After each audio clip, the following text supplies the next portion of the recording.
The obvious parts, which have been the case for a little bit now, you're in Colorado, but not just in Colorado. At some point, you fell through a hole in reality and ended up in not quite reality, in a version of Mesa Verde, where there are still people living and the place is intact. And there's a weird fog and there's monsters in the fog. And initially, it was just Victor in there and he was stuck for a while. And then the others drove their car into another hole in reality and drove over here. Yeah. And you're all heavily armed, and now you're in the village, and you tried talking to them, and there were some weird symbols that you tried to make sense of, and then the conclusion was, well, all right, just help defend over here, and we let you go home. Yeah, and then we'll help you however we can. And then Pegs made a drawing about taking all the Indians to McDonald's through a blue waffle. A blue waffle. Excuse me, what the fuck? That you drew that. Do you not Isn't remember that a blue waffle? Wait, hold on. No. That is I just finished eating. Yeah, no. Also, I just finished eating McDonald's. It's a blue puss. Hey, you drew it. And it reeks. I thought it was just hair. I mean, I'd rather think of Avatar thingies. It's a goddamn waffle, okay? But, oh, goodness.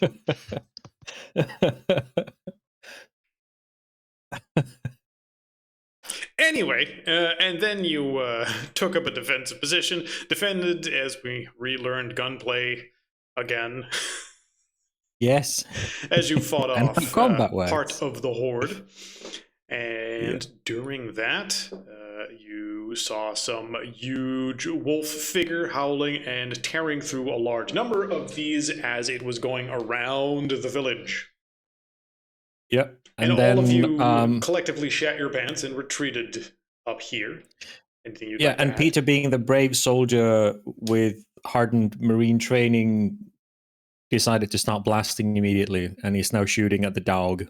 Mm-hmm. Yeah, mind you, it is far away in the fog. But all right, that is what he is doing. Makes sense. And I think Victor after like the village started howling, Victor joined in the howling, Peter started screaming and blasting, and then Victor goes, "Oh shit, no!" And we'll probably, as soon as we start, try and tackle him to the ground, so he stops shooting and doesn't bring the big bad dog that kills several of those things that took as many shots to kill over here. Because this thing's clearly worse than the small goat things. Mm-hmm. So it's like, yeah, no, bad Peter. Down, boy. Pretty much. Is anything to add to that? Something important? Going once? Going twice? Good. Well, that puts you in a little bit of a pickle, as you currently retreated all the way back on your defensive fortifications where you had preparations made. You've survived a bunch of that, not just the one wave that we went through, but some more as they kept coming. A few of them are still coming now, however, despite your being incapacitated by the pants-shitting fear. And that might be a little bit tricky, as there might be a pile of them. But currently, there are also several still making their way up here. Yeah. As three of them are climbing your fortifications, and most of you are distracted. Peter, I believe, is in a state of, oh fuck, as he is just aiming at the big creature he sees in the fog. Yep. Yep. Animal instinct coming in, or kicking in. With a willpower roll of 1. Mm-hmm. The second worst willpower would be Pex, who I believe I said was simply incapacitated with fear. Spraying his flamethrower wildly, which is still providing a defense against the creatures heading this way. Yep. Which means that the other two have some degree of wits, despite being affected by fear. Yep. Victor has most of his wits about him. With that in mind, you're probably in charge of saying what you're doing here. There are currently 3 of these creatures climbing their way up the various fortifications towards you. Yep. Victor goes, Marcus, would you cover for us? I'll try and snap our princess out of his nightmare as he tries to tackle Peter. All right, you want to try full to body, tackle shoulder Peter. first to his side, trying to knock him out, or at least knock him off his feet so he stops shooting and doesn't bring the big bad wolf over here. Okay. Maybe snaps him out of his. You mean like grab his gun, aim it away somewhere so he's not shooting the thing? Just shoulder tackle to the side. Just tackle him to the ground. Okay. Yeah, he doesn't believe he can actually wrestle the gun out of Peter's hand, and that might end up with him shooting someone by accident. But if he just knocks him down, that might be a shock enough to wake him up. I believe you retreated to one of the other tower areas, so you're currently high up. So don't botch it, because I believe that means you would just fall down. Let's see. Peter is probably not in a great state to really pay attention to you. So why don't you, Victor, give us a... Oh, good, that still works. Give us a strength athletics check to see if you can properly incapacitate Peter. Sure. Strength athletics. There we go. I even have 3 dice for this. Was it DC what? DC 6. He's not particularly paying attention to you, but successes equal successes. Yeah. 3 successes. Okay, yeah, no, you do exactly as you probably wanted to do, which is just grab the gun with one hand and then sort of tackle against him. I don't know if you would land on top of him and just work him to the ground and hold him still. Yeah. But whatever you describe you do. Please describe it. Yeah. Yeah, he'll probably grab it. He knows he can't wrangle the gun out of his hand, but he grabs it and then sort of bashes against him, trying to get him down on his back, and goes, "Wake up, soldier! This is no time for panic. Get a hold of yourself." You slap his face. Snap out of it. Yeah. Hollywood, wake up! Yep. Nice. He is not in a condition to really rationally reply to this anytime soon, though. But laying there in fear, he just goes to the next best thing, which is rocking back and forth in fear. You could probably take his gun from him if you wanted, or let him keep it. He's probably not going to shoot at it anytime soon. He's in a basically just sitting down, not quite rocking like in a fetal position, but just holding his hand to his like temples and just like screaming with fear. You've never seen him crack this hard ever. I'll take a rifle. I want to play with it again. I shot it once. Okay. For the rest of you, Peter is currently not available. Would the rest of you mind rolling initiative, as we'll just go through real quick as we deal with these 3?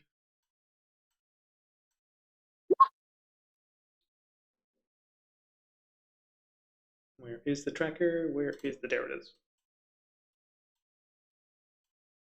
Beep, beep. All right. Slowest say what they're doing first. Pex, you are currently also somewhat affected, so the only thing you're really doing is just spraying the entire play with flamethrower. I'm assuming that's what you would do anyway, but it means I'm just going to generalize. It means I'm just going to generalize the damage as opposed to giving you a great deal of options what you're doing with it. Although if you're like, hey, I would logically do this, then feel free to define. But first off, Marcus. Yeah, that sounds fine. Okay. So basically, I have my clock, and I will try to find like a place where I can actually shoot from a window or something like that. As hopefully many times before, either the wolf or these other monsters are like tearing us to shreds. Okay. The wolf seems to be quite busy with various things in the fog. The only thing you can see for sure right now is that there's these three at the bottom climbing up the fortifications towards where you are. Do I have an angle to shoot? Yes. I mean, you can see them climbing up, so yes. Even with my clock, or do I need to get Peter's like a sniper? It's not really a matter of range. Any gun has a straight line towards them. Okay, I will shoot twice. Sure thing. Let's just say, as one of them would be climbing up, you would just shoot twice in it. That's your declaration. Pex would flamethrower all three of them. I'm just going to do some generic damage for that. All three of them will try to climb up a level to get closer to you. They need to get over a hurdle before they're even in range of getting to you guys. Victor, what would you do? You don't exactly have... Do you even have your gun? I think you threw it aside previously. He had. I mean, I never got my gun. I have a shotgun, but I took Peter's rifle. That is true. You have that. Whatever he was using. So, yeah, he's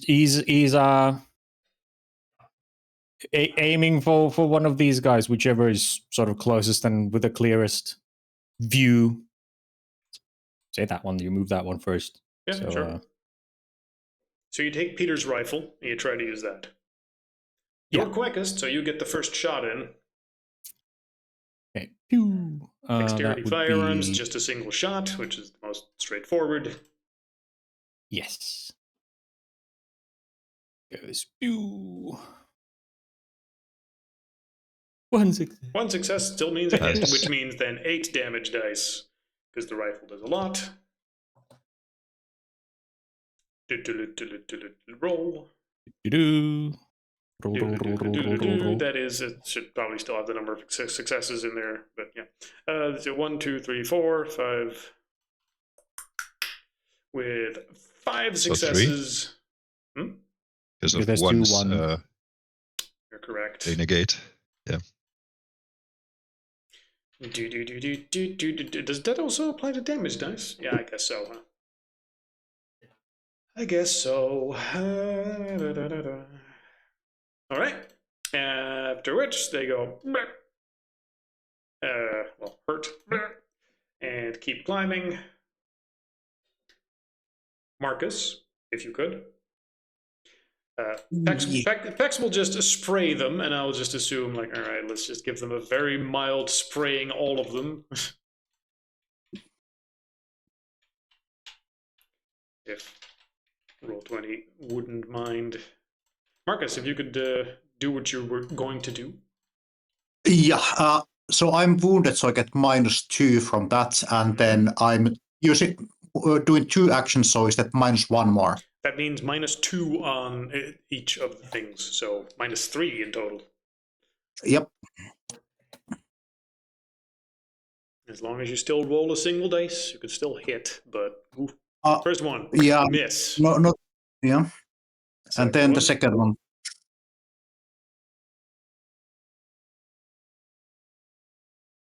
And nothing. Yeah. Nada. Nope. This is the problem as things get a little bit thing. Yeah, I'm just like biting my lip. It hurts. Yep, because you are quite hurt at this point. Now, the two that still have your wits about you, Victor, Marcus, would you mind rolling me perception firearms? Oh. Is that -2 as well? I'm sure hurt. It's not an additional action, so no. Just the hurt part affecting it. So just -1. It's -2. Oh, you're very hurt. Okay. I'm wounded, so it's -2. Okay, yeah, makes sense. I think one of the Chloe guys got to him. That is quite possible. I mean, this is not something you're just going to walk away through it easily. 2 successes. Okay. Yep, I don't know if Marcus does or doesn't roll it. No, I won't succeed. Okay, you actively argue against Victor when he says it, but Victor, besides the gunfire that you're doing, and Pex's flamethrower, and Marcus missing, you hear additional gunfire. It's not just like pop, pop, but like like a mix of miscellaneous. Oh.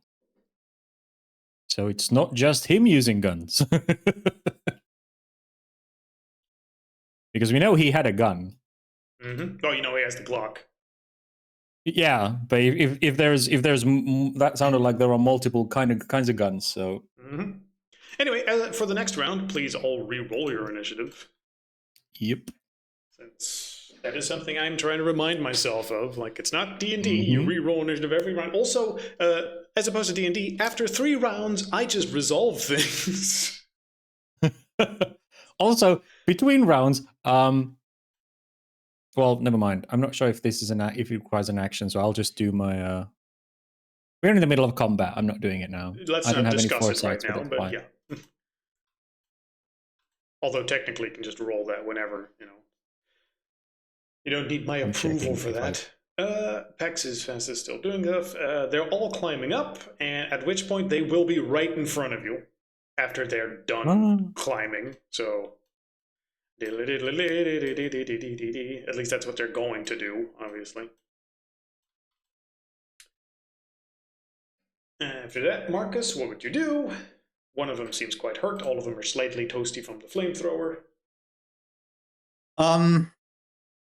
Is how many of them coming inside, like in this round? All 3 of them are climbing up so that they're right in your face. Like, the next round, they would claw your faces off. Are they in a sort of like a queue that if I drop one, it might fall on the 2 others and they will all come down like Interesting question. Let's see if that happens to be the case. If this is a 6 or higher, I'd say some sort of that. You could domino them. 3, no, they're going up different places. Oh, how smart of them. Okay, we are screwed. I'm so wounded that I will miss everything. Maybe. Yeah. I am just going to shoot twice more. The wounded one. Okay, you're gonna shoot the wounded one. Yeah, and I'm like a yelling behind that. Like, God, and let as me do always, something. like if you shoot once and you're like, that one's dead, then the second shot would go somewhere else. You're already sacrificing your action, so don't worry about that part. Yep. But yeah, Victor. I will shoot again, assuming the rifle can be shot twice before needing a reload. Yes. Yeah, it has a lot of clip. Cool. Yeah, then I will just pop against the same guy. Yep. Anyway, the ones climb up that can climb up. This one would technically still be down, but movement speed before anything else, I believe. But yeah, like I said, none of them can actually attack you right now. They're just busy climbing up. Okay. Which would then mean Pex toasts them all a little bit. Which is just whoosh, whoosh, whoosh, whoosh. Yep. Well, you're just spraying it wildly all over the place and not exactly hosing one of them. Which will include hosing this one, which will get toasted and drop down. As Pex is just AoE damaging them. Wow. At which point, Marcus, they're right in your face. They're coming right at you. Okay, one of them's going to you. The other one's going to Peter. Is it easy to hit because they are big target at this point? Because they're coming at you in a straight line, would that be easier or more difficult? You know what? Easier. You'll hit them on a 5 or higher, as opposed to a 6.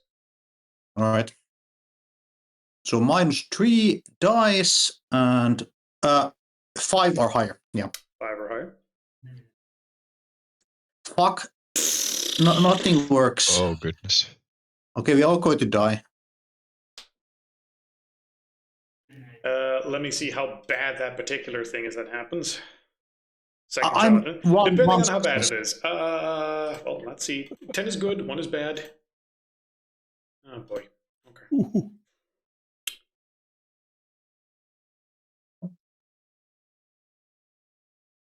I'm going to say that before you get the second shot off, the gun jams.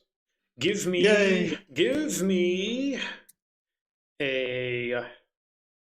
Dexterity. No. Give me a intelligence firearms to see if you're skilled enough to very quickly like rack another round so that the currently as you're firing it, the shell doesn't eject properly. It's jamming the slide.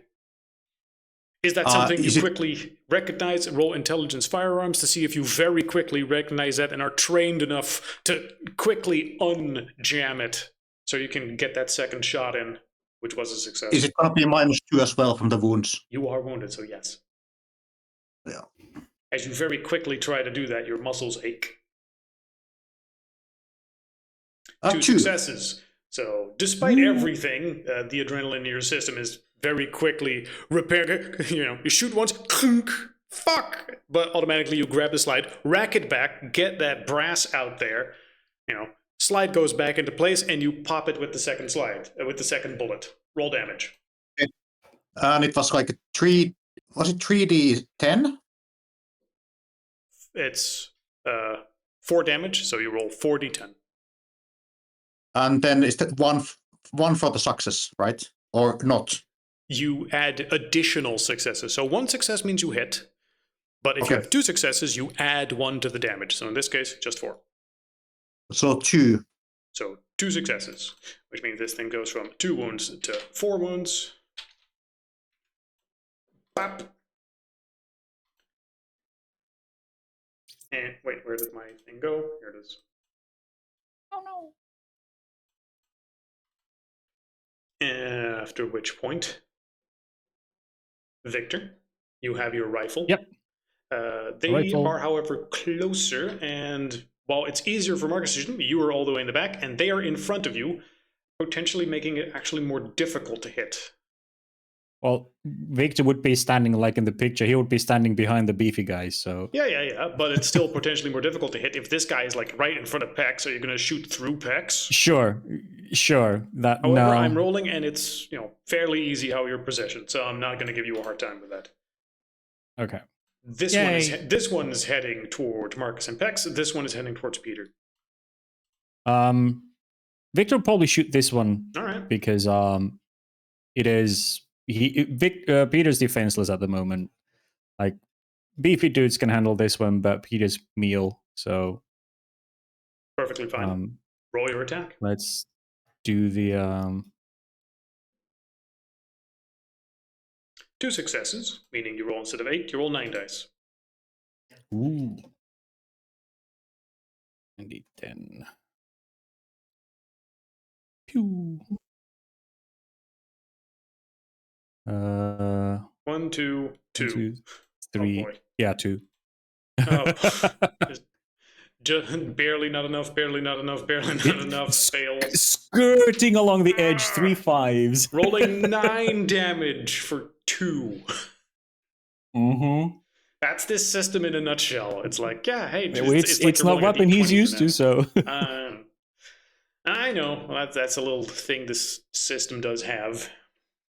Yeah, no. It's fine. It's my head canon. He's not really used this before, so. Yeah, well, it makes he's sense. doing something. But it means that both of them are still wounded, but heading towards you, which at the very least means that they are also wounded when they're attacking you. At least roll the last initiative. Dun. Because they're right in front of you, I'm going to say you can't just spray both of them anymore. So I'm going to say you just get to determine what you do.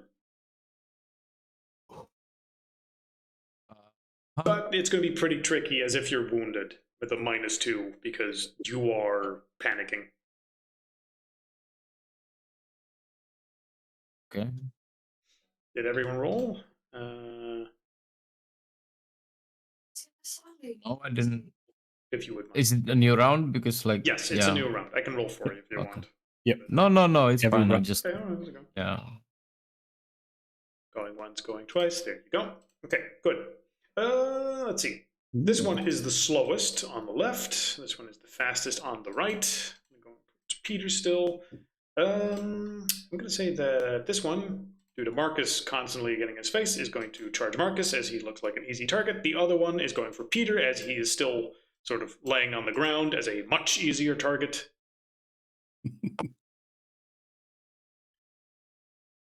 Next, Marcus.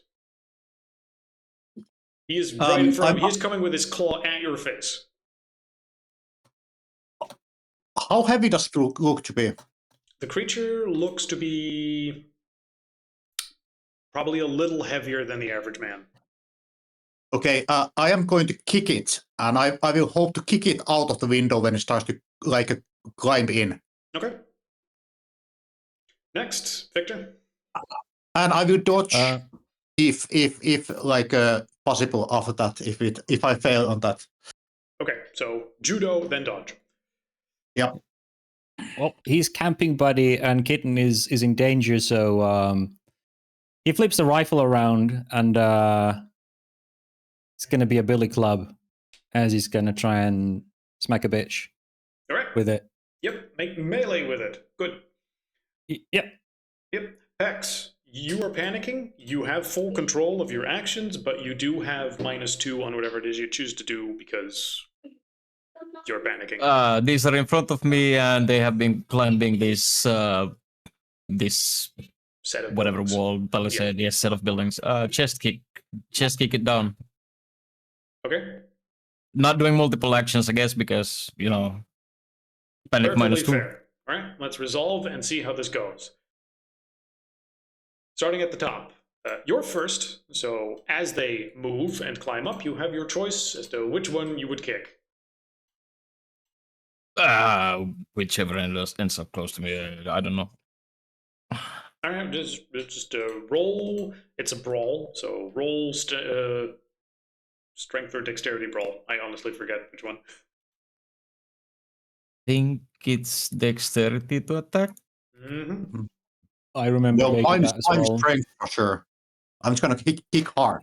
Okay. And full modifier -2 because of the panic kick. Because of the panic as you're just going, yay! Gotcha. 2 success. 2 successes means you'll plant your attack in them. Roll damage, which is then strength brawl, which I believe you have a lot of, which is not... No, that's not true. That's not true. That's not how damage works. No. I don't know I why don't remember how it works either, but it's not like that. Let's see. Melee I think weapons. it's just... No. Let's see. Kick is... Damage strength Bite, +1. block, kick, dex, brawl, normal, difficulty +1, damage, strength +1. 5 +1. Here. This one. On this close combat maneuver chart. Kick, dex plus brawl, accuracy normal, difficulty for damage no, difficulty. Yeah, strength +5 +1. Strength +1, yeah. So 5 +1, meaning you then kick it for 2. Where is everything? Here is everything. Now, for reasons you don't understand, I have to roll some dice.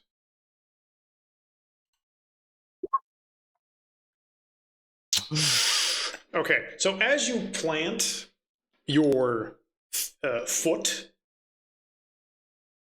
just squarely against the side of their head as they're climbing up, they just soak that blunt force. They just go thunk, and then they just slowly turn their head as if that's not a big deal back to you. Yikes. And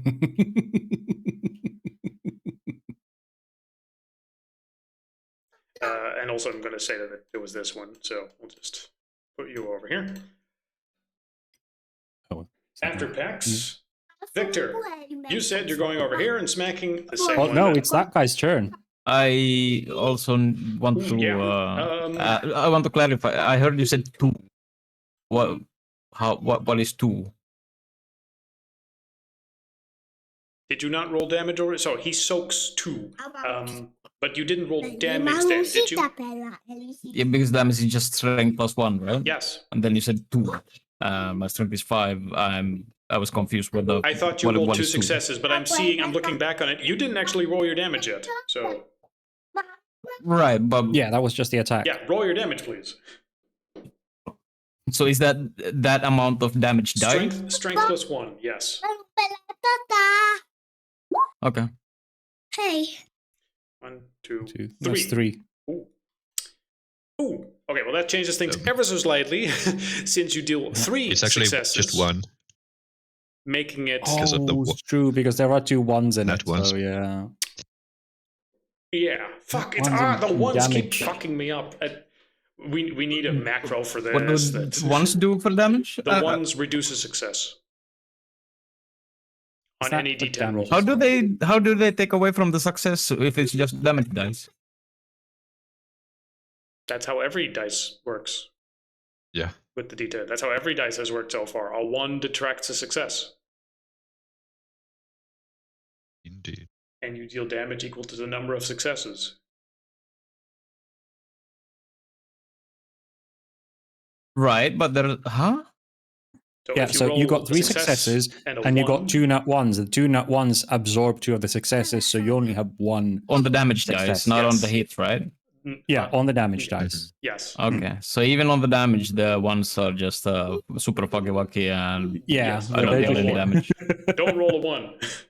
You roll badly and you exactly. heal the monster. So you Yeah, only that have makes 1 sense. Watch on success. damage and. So the description I gave is actually still appropriate. If it was 3 successes, if those ones weren't in there, you would have done something to it. But here your kick is just hi-ya in a weird angle, and it just goes thunk. Nah. It's as if an old granny tried to slap it with a handbag as it just swats that out the way, climbs in, dives on top of Peter, who it sees as an easy target.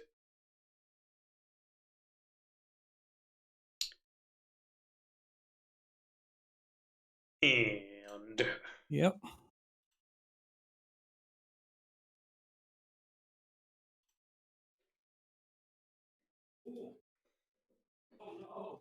really?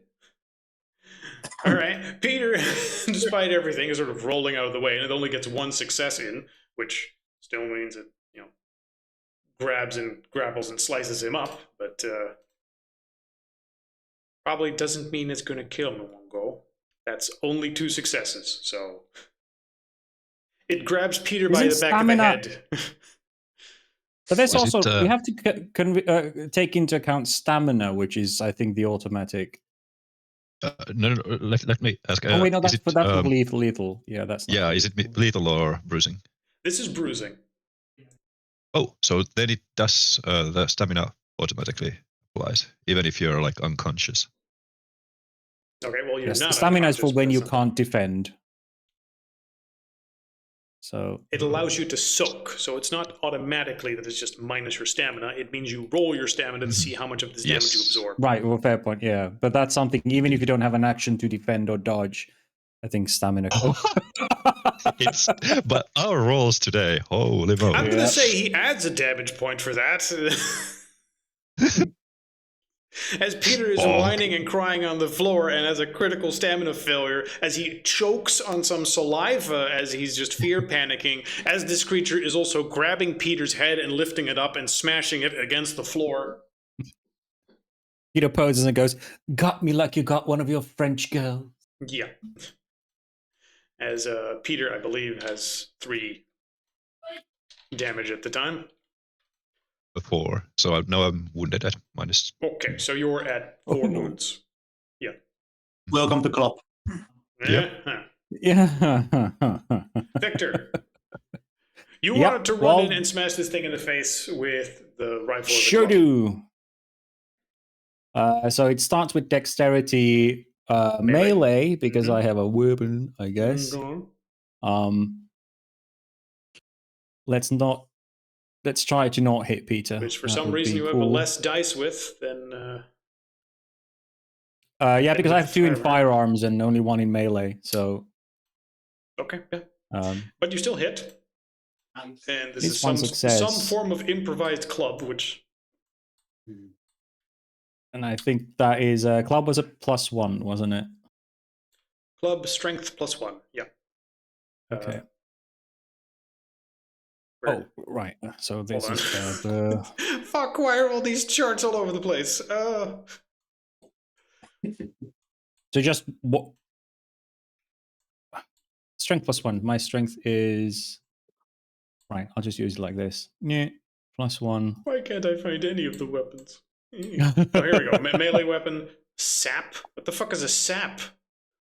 I think strength it's +2 the even. maneuvers you can make with a. Is it? Oh no, sap. I don't know.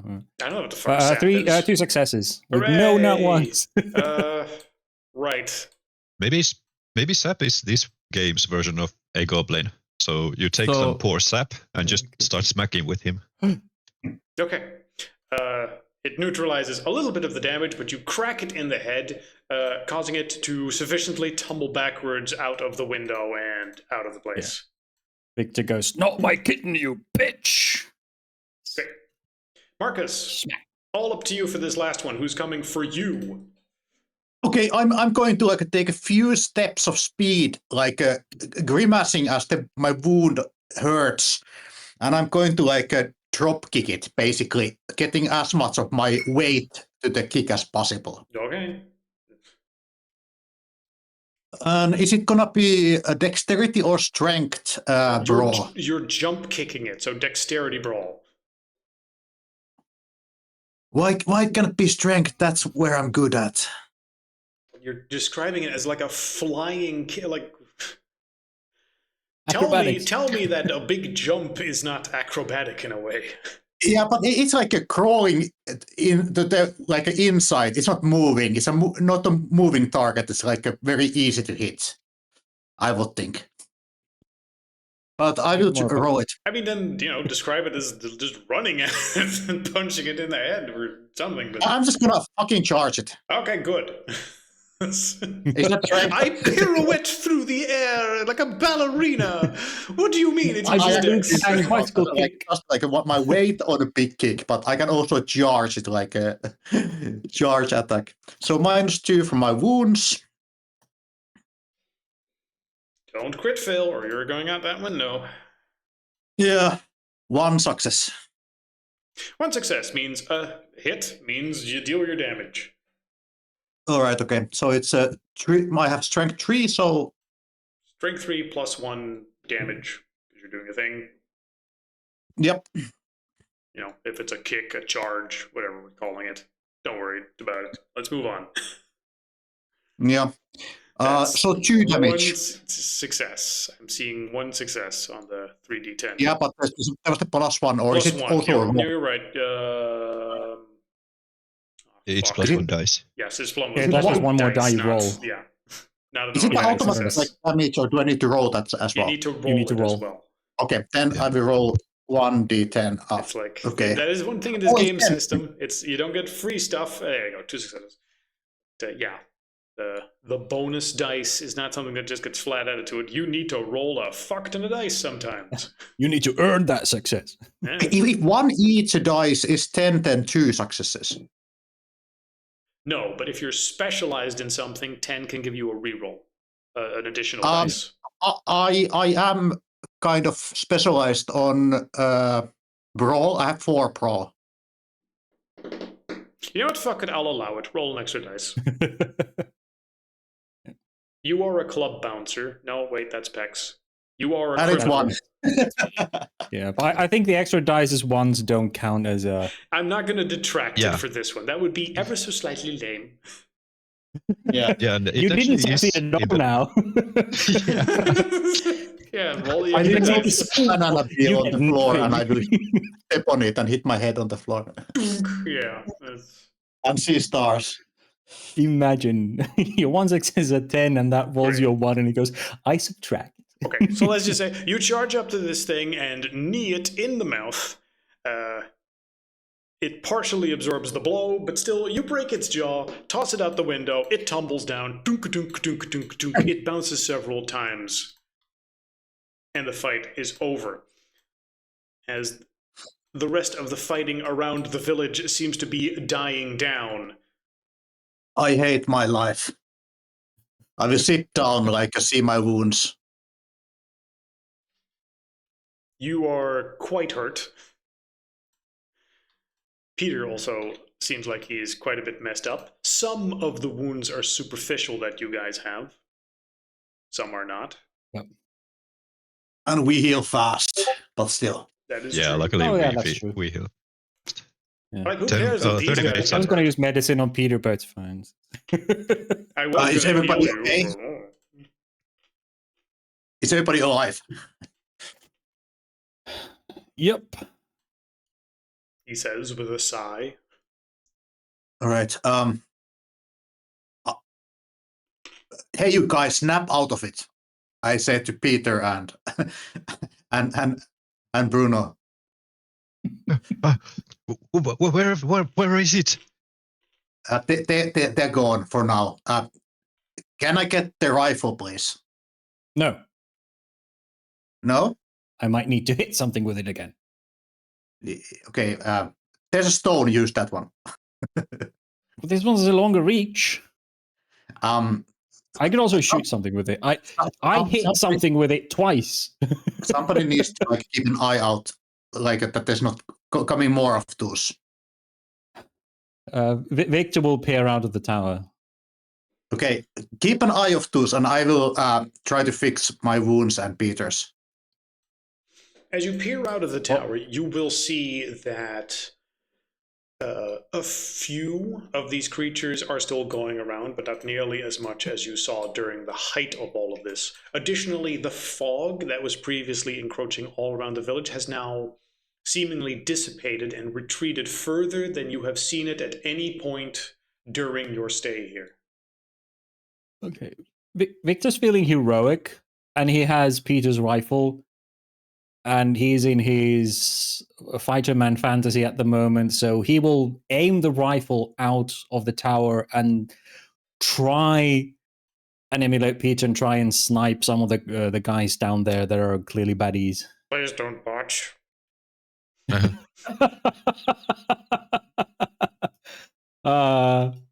He's at the adrenaline's running high, as is the Okay, go ahead and help. Watch me botch. No, not a botch. Thank God. I don't shoot the elder in the head. My gun, bitch. They turned bad. Kill I'll them show you all. stealing my gun. The doggy Speaking of the doesn't elder, look I guess if nice. you're looking in that direction, does your rifle have a scope? I think it does, right? As you look in that Yeah, direction, it does. you would see the elder with the Glock going up to the creature, going pop, pop, and killing them, and then Spear Guy or some of the other elders would run up and start stabbing it several times to be sure, kicking it down the cliff, going through the rest of the village. I'll roll my foresight now that they're out of combat, and it doesn't feel cheaty to just go, I have more rerolls in the middle of combat. That's fine. And just like that, the fighting dies down. Ooh, 4 rerolls. I'm sure you'll have lots of chances to use them. I was about to say, watch me not use one. Turns out you just never need to roll the rest of the session. We're ending the session early right now. No. Oh, Victor rolled 4 foresight. Yeah, session's over. Whoops. Victor rolled. I get to determine whatever happens. Oh no, we lost some connection. Ba-doom. Go. Yeah, So, exactly. welcome to the next session. Technically, roll you your use foresight. action, you got to re-roll.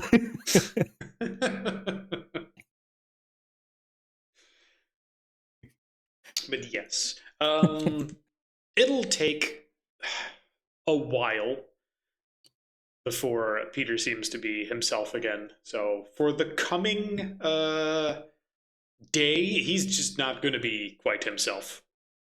Peter, Right. You can technically get up and walk around and stay with the others, but you are shaken. Pex, you're You see in a better Victor wasting state. your bullets, Yeah. shooting out of the tower, pretending to be a fighter man. Yeah. You can tell he's not hitting shit. Yeah. Pex, Headshot. you're also slightly Headshot. shaken, but you're, for the most part, just in control of your character as normal.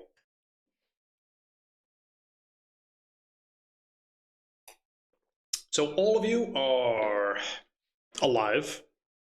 Yep. And you're here. And the situation seems to be dealt with. The village is still in a state where it is trying to bring itself back to order again. There might be a straggler here and there, but it's hard to say. What do you do?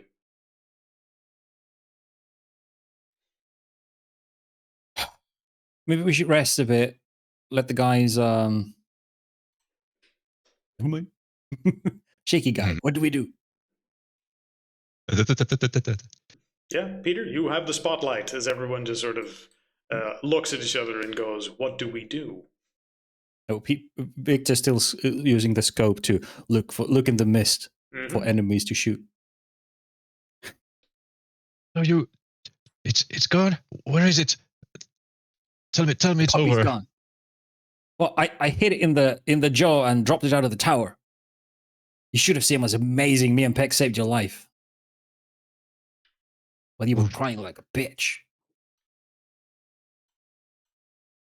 Hey. Oh wow! Don't know what came over me. Hey, we should we should get out of here. Like, we really need to, like. We were going, right? Not yet. We don't know. It's probably in the mist still. Prowling, hunting. Yes. Maybe we should go inside. Like, have a a base. We need to, like, there are buildings and we can go inside. We're inside one at the moment. Yeah. Well, technically, you're like on top of it, but there's buildings next to you. You can go inside those. I mean, this is too close to, like, we should go to center. To a safer place. You kidding me? But I can't shoot shit from there. Either way, Peter suggests, in his fear-stricken condition, that you retreat to a more central position and group up with the rest of the villagers. He tries to take the lead in that. Does anyone actively reject that? Lead the way, boss. The scaredy cat leads the way. Follow me into victory. Yeah. Into hiding. You retreat back to the central area where there is a bonfire You do get your rifle going. back. That's all right. It gives you your rifle back. Just don't shoot the puppy again, okay? Yes. We don't want it coming in. Several It villagers better not show itself. You don't know. You don't know. You didn't get the magazine though. You just got the rifle. You only have the rifle, no bullets. Yeah, exactly. You say that, Yeah. but there might be one in the chamber. Yeah, there might be one in the chamber. If you forgot. There's one in the chamber. Oh no. Sure. Victor doesn't know how the weapon really works, so he shot once, and then the discussion happened, and he took the magazine and said, "Here's your rifle," but he forgot that he probably cocked the gun before between. It's like, Yeah. oh, shit. Yeah, Isn't that just the cool sound that it makes? yeah. Basically, well, he's a novice still. Yeah, exactly.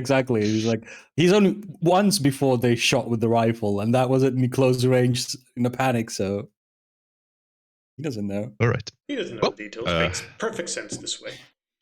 Yep. Don't know if it's going to be relevant, but we will see. The elders and spear guys are currently busy. Let's see, how many would they really say? I'm going to roll a d6 to see how many. Yeah, all right. Several other villagers are also gathered around the campfire as a sort of central place where they are getting their breath back after a long fight, running around in terror.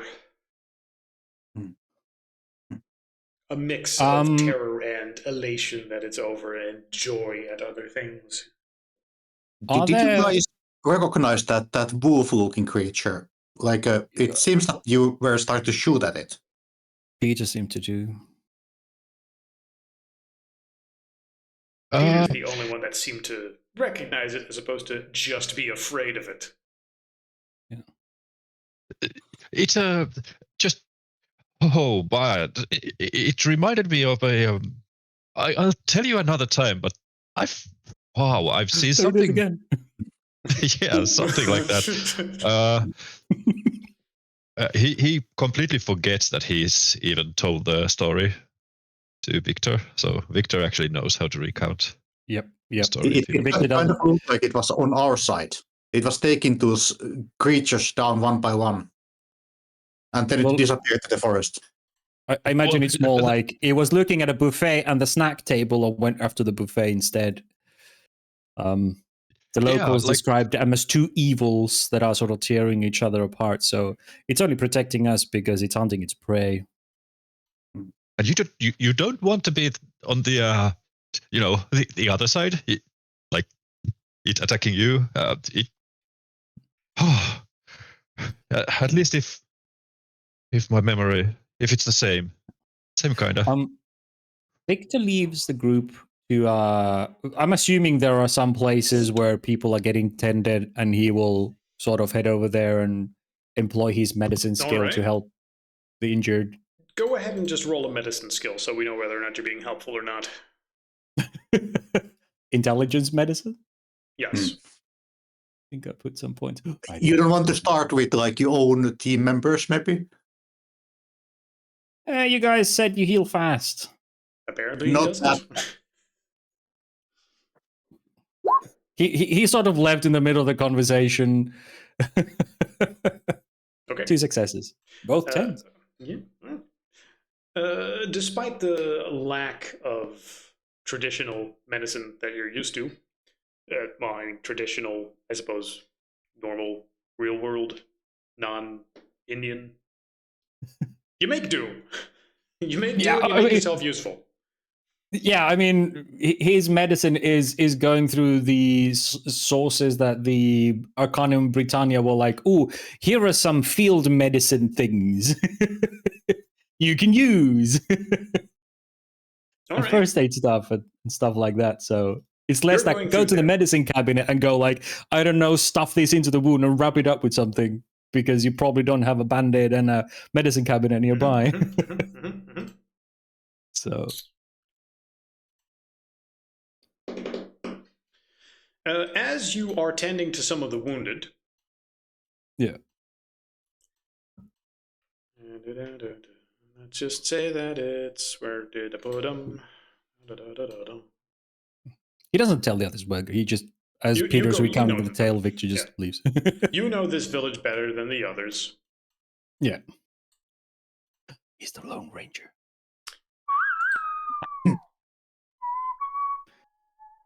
Yeah. One of the villagers. Oh man, why can't I advance? Why did they move where certain things are? One of the villagers will make his way towards you, seeing you work here, and will observe you work for a little bit. And will then go up to you and sort of reach out to shake your hand, hold his hand out. I grab it and inspect his arm, unless he looks like it's in the I want to shake your hand as opposed to check my arm. Like, what does his hand? Is it waiting for handshake or just showing his hand? I mean, he holds his hand out, just an extended hand, palm sideways up, extended. It could be either. It could be he wants to shake your hand. It could be he wants you to check his hand. Victor's in the. This is the place for wounded. He grabs the a hand and sort of starts checking it for injury. way. You check him still for, in that for zone. injuries, and he seems confused for a second, and then he sort of laughs. He seems fine. He has no wounds. Okay. Yeah, he just sort of laughs at that, and will then also point to some of the wounded, and will assist you in taking care of some of the wounded there. Okay. Nice. Meanwhile, the rest of you. Now, the wounded among you will just heal slowly over time. There are several villages here. This sort of presents you with an opportunity in between things where the village is a little bit in chaos. If you wanted to do certain things that you wouldn't be able to do normally because people would be watching, now would be the opportunity for that, you think. But whether or not you do is completely up to you. I'll find somewhere warm, preferably a fire. Like you are near a fire. Good, yeah. Good. Fortunately, there's a bonfire. You're near there. Yeah. I find myself in a bonfire, or near a bonfire, not actually jumping in, and like a bit shaky hands. He's just like rubbing them together and just holding them out to the fire with a basically 1,000 miles there. He's he's gonna be completely like shaken out of commission basically, unless somebody nudges him. All right. Marco's gonna mutter something that he's going to go check out the car, and he will like walk on that direction. All right, fair enough. Yeah, me too. Also fair enough. Now, the car was here during a somewhat prolonged fight in various directions, so a little bit of a luck roll is involved. What's the general condition of the car? 2. Oh, shoot. It seems that the tires got damaged, at least 2 of them, as monsters must have crawled over the car at some point, puncturing with their pointy appendages and scratching the outside of the car a whole bunch. They must have climbed on top of it before jumping up to the cliff area. With 2 punctured tires, you'd be driving a lot slower. I don't know if you would have a spare. I don't know if you would have 2 spares on you. 1 spare. 1 spare, probably. 2, probably not. Yeah. You can still drive that way, of course, but it would significantly slow you down wherever it is you're going. Marco's gonna change one of the tires. Does any of you have any particular automotive maintenance skills that might allow you to improvise this somehow, or high crafting skill? No. 1 crafting skill. I mean, it's not exactly like you're in a workshop where you could just pull all sorts of additional gear or maintenance kits available.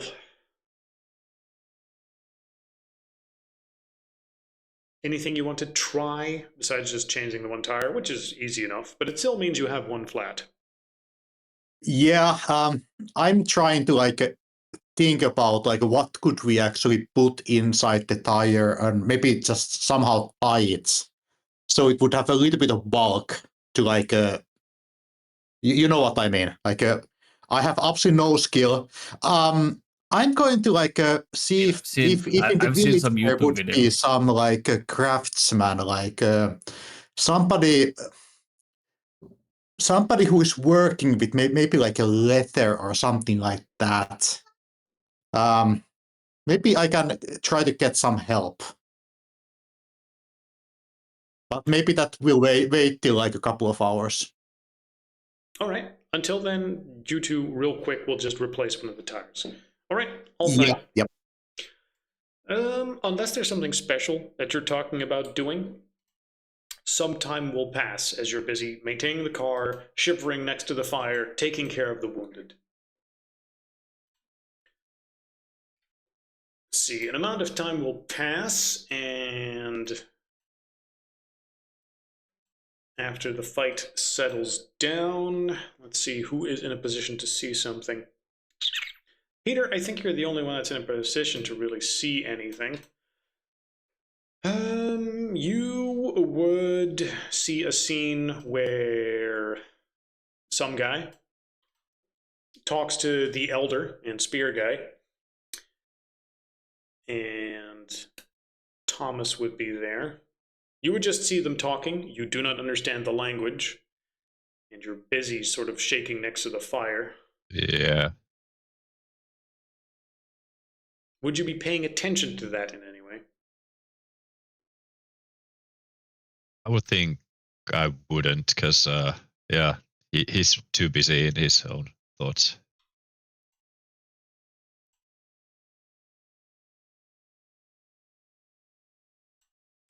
Six. Then after a little bit, Thomas would come over to you, put his hand on your shoulder. Oh. Hi. Hey. Peter, right? Yes. Are you doing all right? Like, well, we survived, right? So it's good.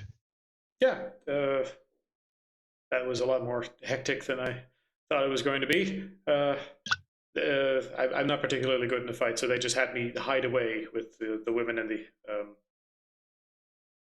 the children. They don't think much of me here. I wasn't a lot of use in a fight. Well, I don't know. Well, anyone died? Do you know? A few of the villagers got maimed. I don't know if they're dead or not. Okay. Just remember, it's not on you. That they told you to go away. So it's just, you know. It's fine. It's fine. They sort of asked me to try and ask you, like, all right, now that this is over, were you going to leave or did you want to stay? Because they are willing to offer you a place because you did help fight. You can see, like, he's pretty ashen already, but as he's proposing basically to stay here, even more color just escapes his face. He's like, yes, actually, we were going to leave. We are taking you with us, right? You want to come back? Well, yeah, ideally. I mean, they just wanted me to sort of relay. They say they accept refugees of all kinds, and you guys, might not have a lot of options. We will find a way. We have a plan already. Good. I'd love to go home. Okay, I'll go tell them then that it's not your intention. Okay. Oh, but please ask if they'd like to come with. We could try to make it work somehow. Okay, I'll try to convey that. He goes back. You can see some sort of talk is happening between them. But because you in no way, shape, or form speak the language, you don't really know what's happening, nor are you in a real condition to pay close attention to it. Like you said, you're not paying attention to that right now.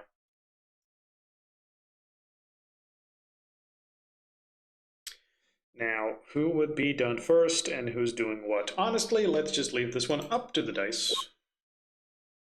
All right. Pex, you have the spotlight. Various things are progressing at once. You have initiative. I mean, I would probably first start off by commending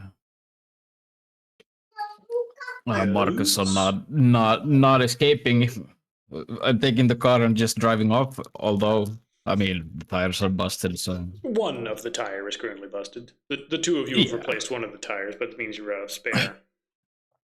And I mean, I've seen some YouTube videos where people drive with like what are those called, like table saw blades as wheels. So I mean, we could probably figure something out that's gonna work. Like anything sounds better than that. Table saw wheels as blades. As wheels. As wheels. Yes. What? What does that mean? How is that applicable to this situation? No, I'm just saying, like, in that you can make a tire out of basically anything. Okay, well, yes. All right, let me rephrase it. How do you want to apply that knowledge to the current situation? What do you want to turn into a tire? That specific knowledge, not so much, but we'll probably have to figure out something that is more malleable into driving off-road. You're in charge of the situation, and you're working on the car right now. If Pex has an idea in his head, like, I have a flamethrower wheel. I shall become the wheel, he says. I'll just carry the car. Just Flintstone it. Exactly. I have the fourth wheel. I just pick up that corner and start running. No, but Marcus did have a solid point. I would take Marcus with me, and we'd try and find us some sort of a leather worker. That sounds like the best option, or best approach at least, to fix this issue. Yeah, I say that like my idea was that we will maybe find out if we have a letter worker or somebody like that in here. We can stuff it like a lot of right. Your idea was to stuff it, just make it like a heavy wheel, right? Just several layers of leather. Yeah, that was my idea. Yeah. Or just stuff the inside of the outer exactly. shell. Yes, exactly. And then like try to like make sure that the stuff doesn't fall out. But leather was my idea. Hey, something like that has a little bit of like a substance. Yeah, I mean, one all-solid wheel probably isn't the worst thing to have on a car when you're improvised driving. It just limits your top speed a little bit. Well, a lot. You'll be able to get to where you're going with the car in peace, probably. More importantly, okay. Make sure it's one of the back wheels that we do the improvised stuff on. All right, hey, see, you know enough about vehicle maintenance to be able to clud something together here. All right, so you move the functioning wheels to the front, and then you just need something to get the back wheel to not be horrible. Because it's a decent idea, I'm going to say, yeah, there's probably a leather worker in here. They have leather, they deal with it, and leather workers are traditionally pretty easy to find because of the smell. So you'd be able to find the leather worker. We will like basically, I will try to be very politely looking and asking if they can come with me. Okay, so someone this man does not know from outside of the village, would be asking this man after the village was just attacked, hey, could you come with us? Just randomly without details. This is going to require a little bit of a check, and you're also hurt, so how the fuck does that... well, I was protecting you guys. I'm wounded. A guy who doesn't speak the language comes to ask you to leave the village with him, just as it's been attacked, to do something you can't specify. Yeah. We can, of course, go through the village elder. Well, I was suggesting we make Victor do that, but let's look around and see if we can find anything fitting first. More importantly, let's see if you can just find something that might fit the description of this particular situation. So why don't you roll me a intelligence crafting, whoever would be in charge of making it work somehow.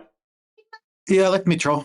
Or do you have any craft? I have some. Yes, I have one, and I got like 4 intelligence. Oh, you are smart. Okay, you roll. One of you, the other one assists. So you have strength 5 and your intelligence 4. Yes. And is everything else 1? I mean, pretty much. Don't ever ask him to see something. Hey, I got perception 1, wits 1. Yeah. I got charisma 2, manipulation 1, appearance 4. Yeah. I got strength 5, dexterity 3, stamina 4. The string, the whole point is just to He's only ever brainy and describe brawny. actions He's a with total that. Yeah. package. Yeah, it's the muscle wizard. Yeah. Why do you think Victor hung around him so much? Now the question is like, have I taken extra damage somewhere, or am I still panicky, or like, because I took 1 lethal point, Yes. which was my only source of damage so far. Do I have any additional I don't dice think you have modifiers additional. here? Well, you have a dice modifier due to your general just shookness of what you saw, which will apply a -1 right now. Okay, But other than that, no. So roll whatever dice you're rolling and apply a -1. Yeah, that would be 3 successes. 3 successes is a lot. So your plan of a combination of leather and hay, I don't know exactly how that would work. With a wheel, I imagine you take it off, you have the rubber, inside that would normally fill with air. Instead, you slice that open, stuff it full of hay, wrap it around the thing again, tie it, glue it shut somehow. I was thinking, And that's Maybe where the just- letter worker comes in, I think. yeah, I mean, maybe puncturing like the sides of the, the outer part of the wheel, throwing some, I don't know if how strong the rope that we see around here looks like, but just to making sure that it's secure around like the rim. I don't know exactly how you would, but with 3 crafting, I will just trust in your ability to, kludge some materials together that you have as you work on this for several hours. Long story short, that the 2 of you will fix the car into drivable condition. After Victor helps as an in-between to get you certain materials.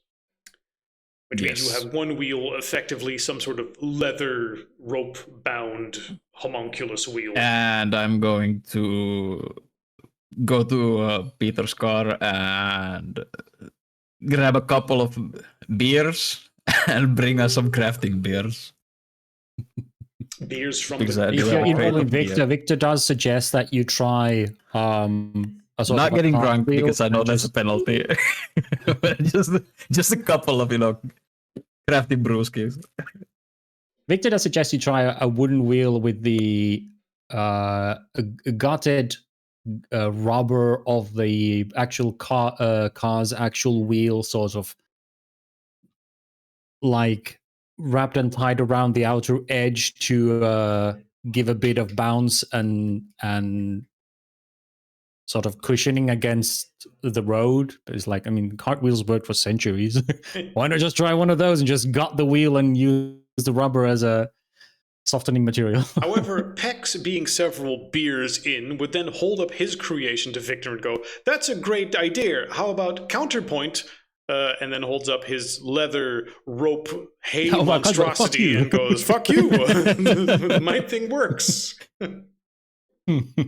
I'm using the what's it called? One is it just rim? The original rim that was on the car. Yeah.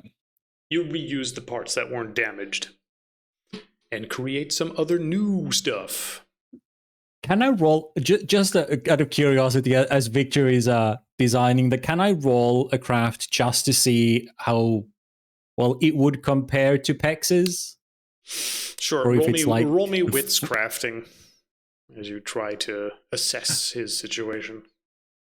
Oh no, I just mean I'm designing my own wheel as he's describing. Oh, we need another wheel. Sure. I mean, it doesn't matter. It's the same. Just how you would do it. Yeah. This is the exact opposite of Bruno, which is just all the stats are the same. It's fine. Yeah, well, for me, wits and int are the same. So I know. Just roll. But we'll see. We'll see. I'm rolling. 4 successes. I mean, it'll work. His thing will work. It's not. But we'll go with Pex's because he's the one with you would do it. But you're busy with other stuff. Yeah. Speaking of, Victor would have at some point just come and drag Peter into the hospital, into the infirmary and just go, okay, Grandpa, let's get you treated. You got gutted.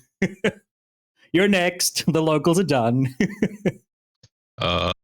If it's been 3.5 hours, he's already in full condition. Right. Well, you would have at some point, but yeah, you saw this kind of by the time he comes and checks you, like, oh, you're not wounded, you're fine. Yeah, Peter would literally And just be back over sitting here. next to the fire and would just inhale, and his wounds would go. Yeah. Which is why Victor Yeah. didn't take you or Marcus first. There's He's like one, there's "I've like one seen you." wounded warrior, heavily wounded, lying next to the fire, and why is that not working? Lying next to the fire, going, "Oh, we are both equally wounded." And then Peter just turns to him, and like the fucking Terminator, his wound would We are not the same. close. Yes, Like yes, we T2, were. just metallic metal. We were Yes. equally wounded. A claw is ejected from a wound. Dunk, falls on the ground.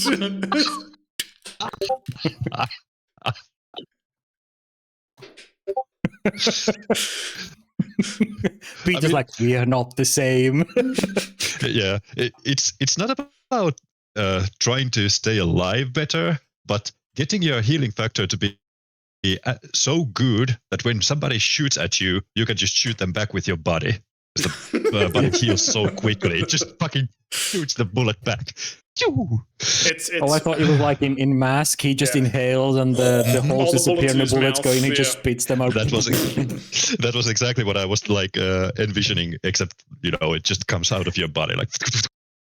Oh, that's the One Piece Luffy effect. He just stretches through your back and shoots back from the front. Yeah, he's not quite that. That's Also, what serious Warrior campaign. Peter's fine. Victor's like, okay, let's Yes. carry this guy to the infirmary. You're fine. Yes. But it does mean that this guy is now left with a really weird impression of you.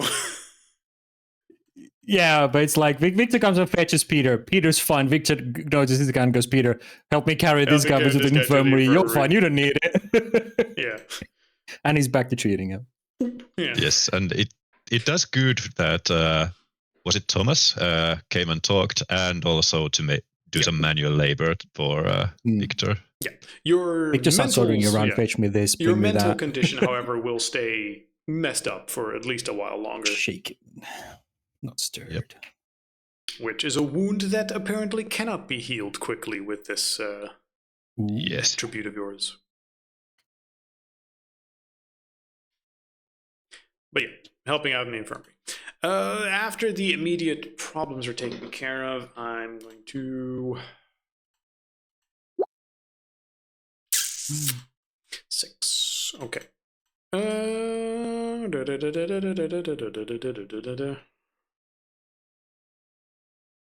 to say some time passes.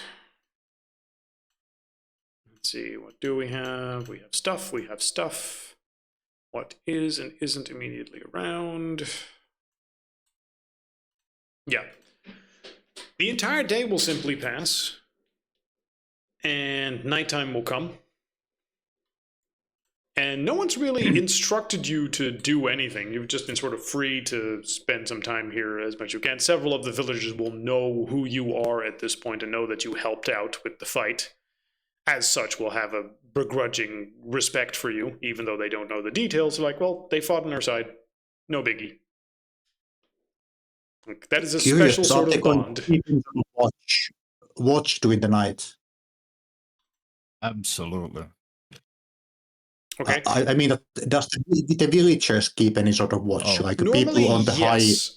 However, in this particular case, there seems to more be a celebration. Like where normally it would be nighttime, they are, for the most part, celebrating around the bonfire.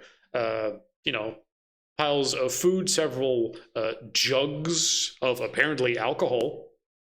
They have will be brought out. I think that I prefer to stay alive. I'm asking that if I can, should we have our own watch? We can use maybe Peter's rifles, like a scope.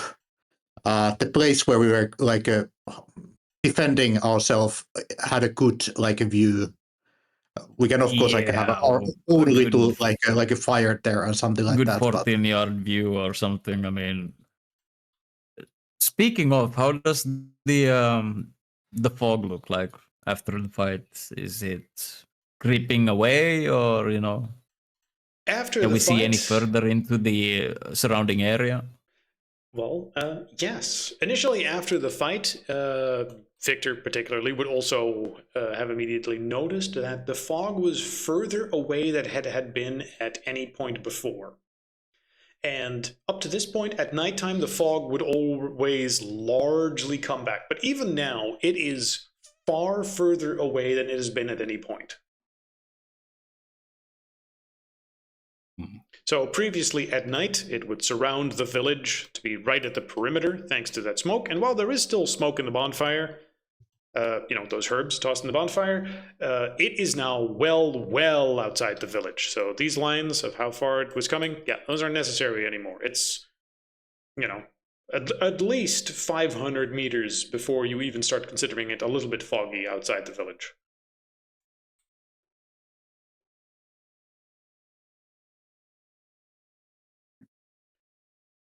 You don't know if that's a permanent situation, but you feel a lot safer. Yeah, no, I still support completely taking guard duty. Yeah, absolutely. Okay, yeah. Marcus can take the first watch. I will wake up. Who is the next? Oh, Victor's spending his time I in can the take the infirmary. next one. Okay.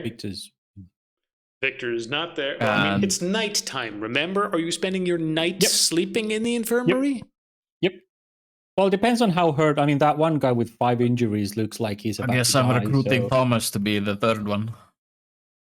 So, Victor would spend his time just to make sure that the maimed guys, if they need anything or in case it gets worse. And you're doing this in your defensible Victor's clearly trying to learn from their healers. Okay, all right. I mean, you're acting pretty much as a nurse during this time, and also you need sleep yourself. But sure, but like he sits and sleeps against the wall and he is ready to... I suppose, but you're in a somewhat weird situations, and also you've had a stressful day, so give me a roll of stamina and alertness. Okay. Yeah, he's at least what he's trying to stay do. Awake through the various or at least sleep light enough that if someone shouts... Okay. So none of you are taking part in the festivities. Victor is taking care of the wounded. Yeah, I'll use foresee for this. So. Probably good you did. Good thing I did. Second roll. 3 successes. Okay.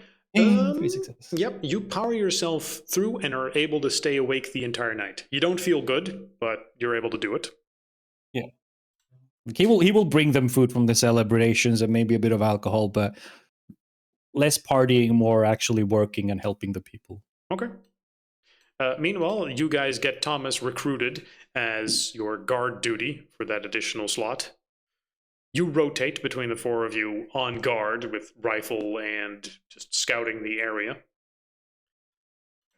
Let me see how bad it may or may not be. Okay. Yeah. You guys will spend the night on high alert. You give Thomas a gun. We're like, all right, look around. If you see anything, shoot it. If you hear something. We are escaping here. We are not dying. Just, randomly getting fucked over just before we're ready to leave. And I guess Don't we can go investigating anything alone in the middle of the night. Do not touch any weird circles on the ground. Do not. Meanwhile, Victor over here is like, hey, this patient is in a weird spiral. I'm going to sit in the middle of him a minute and then gets teleported to like a deeper layer of hell. Yeah, Victor's like, ooh, what if I complete this little I'm just gonna lay down in between looks these like two a people weird here. Yeah, blood puddle looks like a weird pattern. What if I draw just a bit like where am I? My artistic vision. I wonder what this does. It doesn't actually do anything magical, but then all the villagers will go up to you and be like, what the fuck occult bullshit is this? He's casting a spell. Shoot him. And they all pull out their Glocks and they shoot him. and shoot the entire group. They teleport him to the afterlife via bullets. But yes, the rest of you will wake up the following morning. I say the rest of you as if Victor. Victor stays awake. The rest of you wake up the following morning, having monitored the night. It seems like whatever creatures there were out there are sufficiently thinned out that there just isn't any threat anymore right now.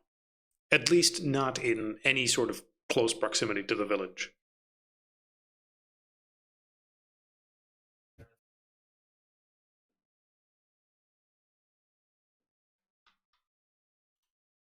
Hold on. What are you messaging in the meantime? Oh, okay. Yeah. Yeah, exactly. Like I said, Terminator with the wounds. Now, the following morning, Peter, you're going to remain shook, at least until you're out of this place, as you will wake up just going, wolf creature. You have the spotlight. What will the course of action be this day? You've talked previously with the elders about what the possibilities are, but they don't seem to be pressuring you to do anything. You have the lead. Right. First of all, do they want to come? Do any of the villagers want to come with us? Okay.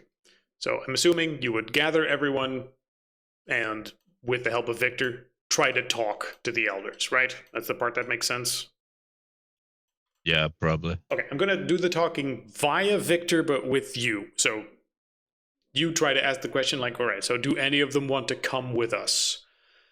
I mean, besides Thomas, you're not doing any particular of that. Did the system have a help action? I'm assuming you're already helping them. And if there's something where translation would be tricky, I would implore your speech function to do that. So that's how you're helping him. Right, okay. This So is I was just thinking if this was a help action, Victor could be that's being discussed, providing it to him for any rolls. Yeah. As for who would be willing to go, because I've been thinking about one thing, but I'm not entirely sure. Is that a 9? That is a 9. Okay. They will ask you, like, look, there is one young child that we have here that we have determined his destiny is elsewhere than in this village. If I can find the picture for it, where did I leave that thing? It? Well, it being the child. Sus. Everything's fucking sus when I do it, isn't it? For sure. But yeah, he will introduce a fairly young boy, maybe 10, 11 years old or so.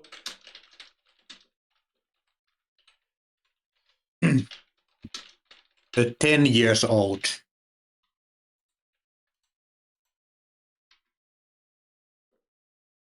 And he will say that the translation is a little iffy, but the basics you understand is, this one, greater is no belonging. good. Take with you.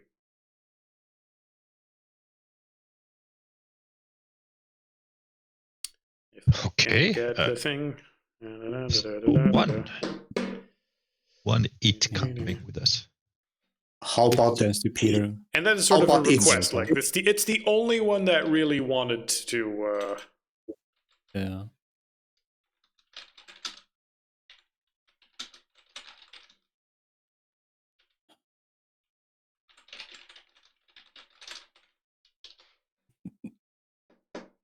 How would you It'd be a reply to a culture shock. request like that? All are welcome. Mm-hmm.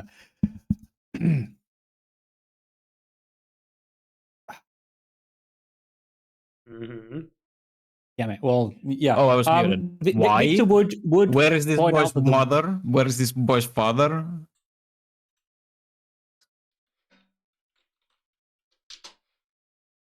He killed them. Yeah, see? You are next. Victor turns to the others and goes, I mean, unless the whole village comes, I've been thinking, it is a culture shock. They could have left apparently at any time. If they can help us cross, they could have left at any time. And our world compared to this is a culture shock. Yeah. So a little bit of a translation thing. It's clear that they say, well, I mean, the only one that wants to go with you is this one, which is quite a young boy. And that raises all sorts of questions, which you try to answer. Like, okay, wait, why? Which is where Victor's translation would come in. Yep. Yay! So for the purpose of this discussion, please give intelligence linguistics. Yep. I will use my second point of foresight for this. Sure. And the number of successes will be how much useful information you get in total. DC6, I imagine? Yeah. Okay. I'm checking every time. 2 successes. Okay. What are the 2 most important I used questions? foresight for this, so Yeah, all right. Well, maybe you have more than 2. It's important. What are the 2 most important things that you would want answered? It's clear that, this is primarily the boy that wants it, and the village elders are okay with it. You asked earlier, they thought and talked about it as a village, and this is the conclusion they had. Right. That makes no sense. Marcus says for the rest of you, like no 10 years old, like just decides that they're going to go with a bunch of strangers somewhere Are you kidding else. me? Out of this place? What happened to the when parents? when you're a kid and go home, shit, you want to go out there, especially if it's an adventure, especially if it could be better than where you live. Well, it depends if somebody presented it in that way. Family's dead. Well, it doesn't have to be. I I'm mean, if kinda every assuming night by is this you point, fearing but- for your death. Mm-hmm. Well, Marcus disagrees. If this is all he knows, this is very sus. Dude, I knew a backwater Bible Belt bullshit place in Texas, and I wandered out my entire life. I was out of that place as soon as I could. I was old enough. Yeah, but you knew what was the alternative. This person has no idea what is the alternative. I didn't know. I didn't know it was. I mean, it turned out to be shit. But I had dreams. You will take care of him. I will pat Victor on I'm the not back. saying it's a good idea. I'm just saying I understand the kid and it's not suspicious. He's a kid. He wants a better place. I agree with you that it's probably a bad idea. He doesn't have a social security number for starters, so he can't go anywhere. If he's with us, he'll be like a kidnapped kid. If he comes a 10-year-old outside of the system. If we get caught with him, he's in a home somewhere or in the foster system.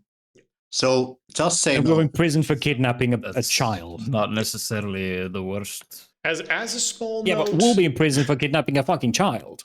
Yeah, well, fuck that. We'll just drop him off somewhere. And You're not wish sure him of his good luck. exact age. You would estimate it somewhere between 10 and 14. Still underage. I Will know. be accused of kidnapping a fucking child with no ID. In a world he knows nothing about, can communicate with no one.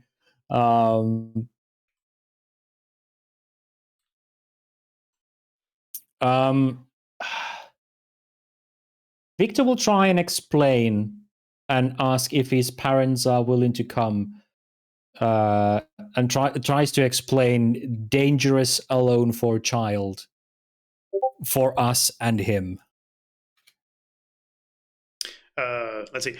As part of the 2 successes, one would be the first question of why? Why the fuck does he want to go? You spent some time discussing this. It's very clear that he himself just is fed up with being just here. He wants to see the greater world outside, and you are a golden opportunity that's been presented. He doesn't really get along well with his father. His mother's dead, And he's like, look, okay, I have siblings, I have this village, I know people. It's a tiny world. I want to see the bigger world. I have heard stories. I want to see what is out there.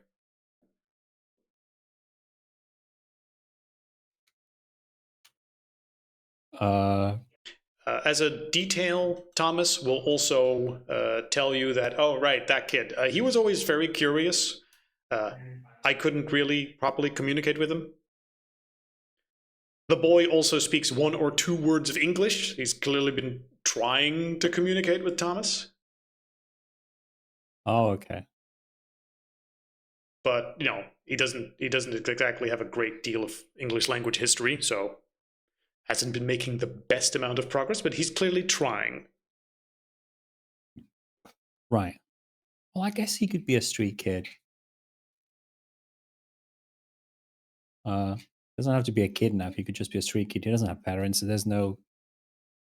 This is he looks at the other guys and goes, I mean, I guess he doesn't have to. He could be a street kid. He doesn't have any parents. There's no one's posted anything about him being lost. So he could have just picked him up. And he turns to Thomas and goes, you did explain to him it's not the rest of the world, it's another world. We're not on... Based on what these guys showed me, an explanation of where we are, we're not on Earth at the moment. We're not in America. Well, I mean, the way he explains it is his world is, you know, this village and the surrounding area. Right. And I suppose if you want, you can discuss that topic as your second question. Sure. Victor will try to discuss with the kid that, or try to impart with him that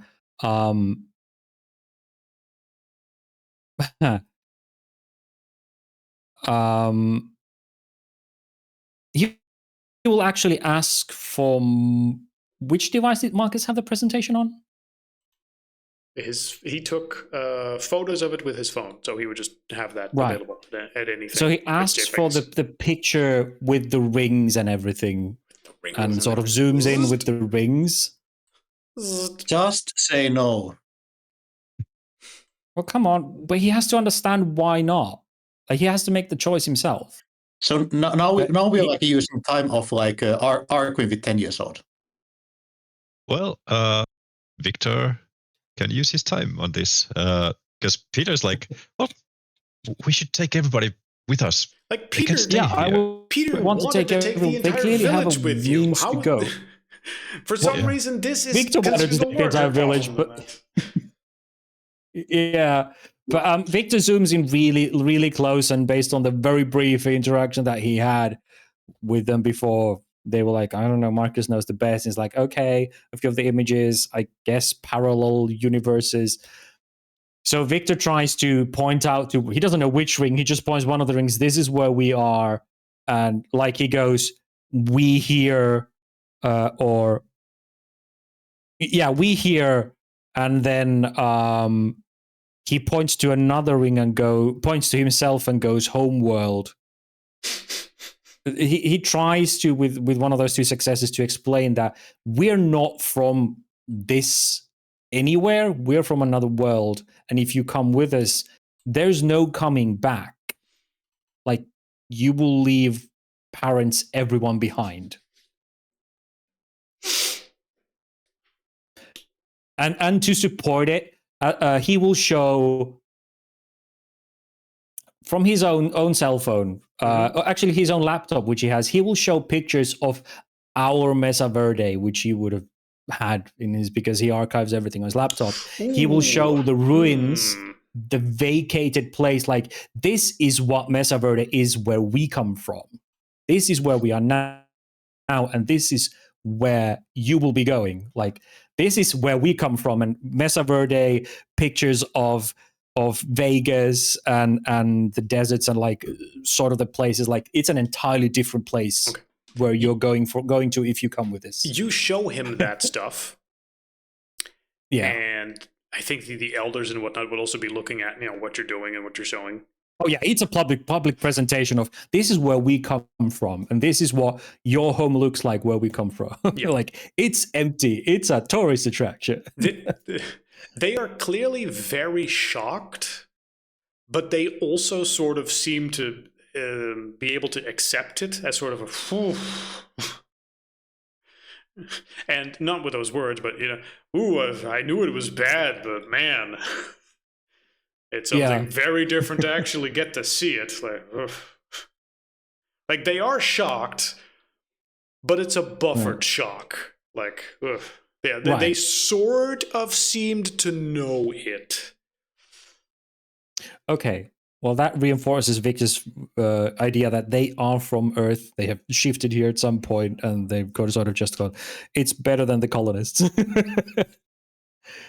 Idea, but yeah. But yeah, it's mainly to the to the kid that this is what you will be walking into, and we're not from here. We're from another place. Once we're there, there is no coming back. It's a one-way ticket. The elder will be a little bit hesitant, like, are you sure?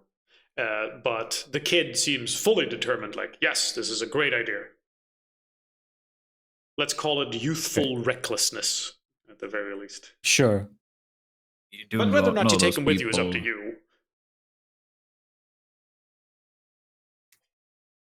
Take him with. What did you say, Peck? Markin, I mean, I don't know nothing of the kid, but you do have contacts in the Arcanum Britannia. I don't know if they'd probably be interested. Hey, you want to buy a kid from a different dimension? You know what? That is true. Yes. He could be an asset to them. What did you guys call this place? And he turns to look at you guys. It was mentioned in your presentation. You had a name. It was. I won't hide that one. It's just the Umbra. Oh, yeah, Umbra. Or was it Gauntlet? Well, the Gauntlet is, just so we get our terminology clear, the Gauntlet is the firewall, the thing in between worlds. The barrier between worlds. Yes. Then the Umbra can be defined as everything that is not reality, according to who you're asking. And then very technically, what you're in right now is the penumbra, which is the layer of not reality that at the very least resembles reality enough for you to be able to deal with it, as opposed to purely being form and thought and spirit and emotion and whatnot. The last layer before the rules of reality start unraveling. And the way you were explained all that stuff was in terms of firewalls and packages and tech layers and matrix. But the terminology is slightly important, because if I start throwing different terminology for everything, then we're going to be here literally forever going, what are you talking about? No, what are you talking about? Etc. etc. Yeah. Spider-Man thing. Yeah, Victor agrees with Bruno and goes, yeah, it could be. I mean, if he had he's probably the only one, aside from us, who's actually been and come out of the Umbra place. Also, I still want to talk to your tech magician matrix lady. I still want to go. But I mean, if he wants to go, I kind of understand. I feel for him. Yeah, same. I mean, I wouldn't want to get stuck in this place. Especially if you hate your dad. I mean, I hated my dad all my life. The first thing I did when I was 18, I feel like we should probably talk with the dad. You kidding me? The dad's going to just go, no, I need a punching bag.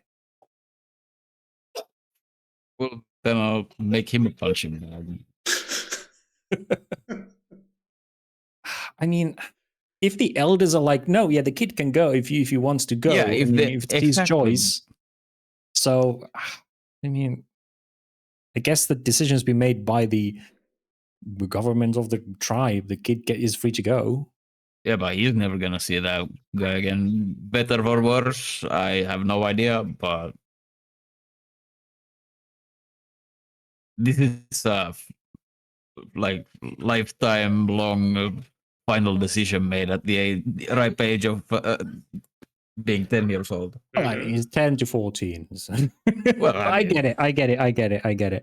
You know, cut the difference and say he's 13 if you really want to give it a specific age and not go 10 to 14 the entire time. But, well, I mean, it's our assessment, 10 to 14. Sure. A kid still. But yeah. But like, we don't know. Preteen. What would you do in this situation? and years in this place, if the days are shorter than our days, then the year seems to go faster. We don't know how time works here. I think that's I'm going to fine. pass the car. Marcus walks out. He will try to impart to the kid that if you want to come, you will have to talk to your father one last time. You will have to say goodbye to him. Yeah, he understands. He nods. He's like, yeah. Yeah. So Victor's full in taking the kid with us. Assuming the elders help us get across like they promised. He does turn to the elder, goes like try and impart that we still need your help to actually leave. Well, like that sort of brings us to the next chapter. First off, if there's any sort of opinions on this stuff, because Marcus doesn't care, apparently, he has said what he said. Victor, just say goodbye to your dad. Okay, what do Peter and Pex think about the situation? Marcus was very vocal that this is a really bad idea to take the kid out. Okay, so let's say one vote against. Victor seems fine with it. I feel like, I mean, if that kid lives up here, he's got a 50-50 chance of dying. If he lives up with grows up with the Arcanum, it'll be way higher. So I'm in favor of taking the kid. Okay, Peter. Not even 50-50. Fuck it, it's like a 50% chance that he'll live. Little do you know. Yeah. Victor keep him. Peter's adamantly on the side of taking the kid with. Yeah. Okay, so that's 50-50. So 3 for take, 1 for leave. 3 for take, 1 for leave. Okay. Good. The kid nods and seems happy with the situation. Grabs Victor's hands and shakes it, like furiously thankful. And runs off, saying, I'm going to go say goodbye to my father, and then I will join you. Okay. That kid's going to come back with a red cheek. Yeah, I he's feel gonna like he's going to be one of the guys who had guns, and he's going to come back with a rifle and go, no, you fucking follow what's going on there. You want to follow On him? what kind of terms does it look like that he's parting? To make sure the kid doesn't get beaten up and locked up in a cellar. Yeah, exactly. Okay. If Pex is observing this, he will see that him and a man who is clearly his father will have one heated discussion. The father is clearly not happy about this, but will also reluctantly go over to the storage area, grab, some clothing and what looks like a sort of ceremonial dagger of sorts, and sort of shove that against his chest, and then give him a hug, and then sort of start crying.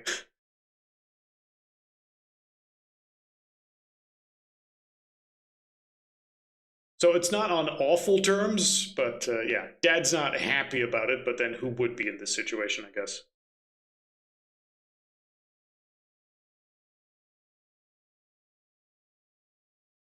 Pex, anything in particular you would, does it meet your expectation?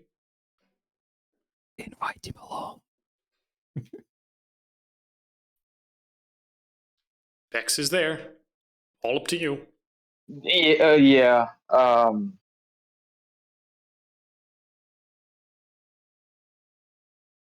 don't know. I just stare. Yeah, all right. Pex stares and observes. Okay. I suppose. Yeah, I just stare and observe. If our eyes meet with the if the daddy gazes at me, I guess I'll just kind of nod his way since the kid is coming. kind of a reassuring nod, but I don't fucking know. Like, this is the kid's decision. This is between them, and he's not beating him, at least right now. So Yeah. The kid will, There's a reason hug his that in our father society, and then walk off. he's not good decisions. He will then approach Pex and sort of full of expectation. He will put on the clothes he was given, and as sort of an overcoat poncho, and put the various things he was given in his pockets, and then go up to you, eyes full of expectation. All right, let's go. And he's looking over at the car, as if he can't wait. Like, oh boy, I cannot wait to see where we go. Marcus will try to reason like one more time that you're going to break a family, and this boy is most likely changing his mind in a week or two if he get out. Well, and this told comes him from that like it's a one one-way father who ticket. almost lost his son. Yeah, well, that's what shitty parents get. Again, at least he'll be alive to make that, to have that regret. I'm not totally convinced that any of these people are going to be. Of course, it's dangerous here, but they've been surviving so far. Yeah, and if there's a chance to get out, wouldn't you take it? I mean, I fully understand the kid not wanting to live with goat, skeleton, twigmen over there, and a giant fucking wolf boy eating them, fearing for your life. Well, our world has maybe even worse dangers that any kid on the street might encounter daily. Really? I've spent here Yes, several days, and I can tell shared I am happy to go back to our with some world of without the worst fucking people in the vampires. world. Pedophiles, rapists, maybe pedophile rapists. Marcus will just shut up and walk away before he goes more arguments. But he's a very it's clear that what he thinks. He's too old for Catholics anyway, so he'll be safe from those. But I've spent here several days now, and I can say I'm more than happy to go back to our fucking vampires and trash men with seaweed, drugs, and shit. At least every day isn't you waiting to find that the fog has gotten to you and the twiggy, horny goat man monsters are ripping your guts out. Mm-hmm. The man makes a good point. It could very well be that the last few months have driven this boy over the edge, or maybe, equally likely if his dad responds like that, what Pex got to see, maybe this is just something he has dreamt of his entire life. This is this golden ticket. But, this is very much the ball being in your court now. Yeah. Victor's like, he's coming with it. It'll be a shock, yes, just like this was, but it's his choice. You can't think of him as a kid from our world. Like, we were soft as kids. These kids, they've been living in a world of nightmares their whole lives. They've had to grow up. There's no cartoons and child-approved homes and computer games and cell phones and shit. Like, these kids are on the verge of death. The days are short, and the mist is dangerous. Even if it's far away, it's still dangerous. Indeed. It's a whole other world. But yeah, vote was vote. Either way, I'll just say that Pex and him go over to the car.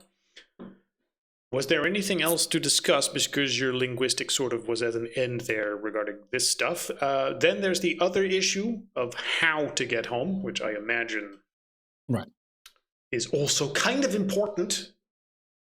Yeah. Like when Bruno went to discuss or check the kid, Victor would have started discussing. Okay.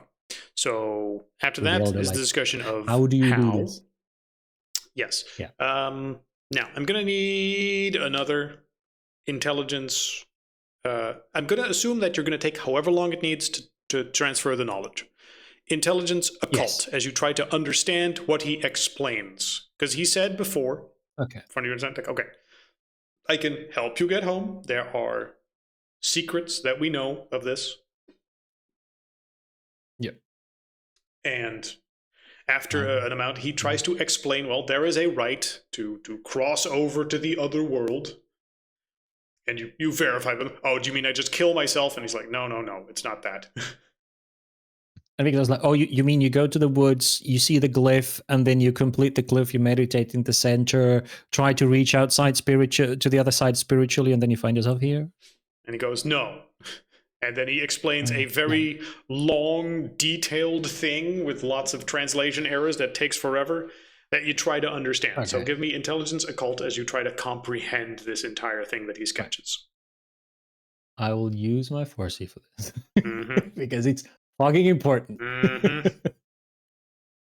I'm assuming DC 6. Yes, but number of successes include, good lord. Well, that's Okay. First roll is pretty good. All right, let's see if you we have can more get than 4. Greedy. Wow, okay. Oh, no. No. Good thing first you rolls have were good. foresight and it wasn't reversed. Yeah. You will now be given the secrets of this world. 0. Oh. Yeah.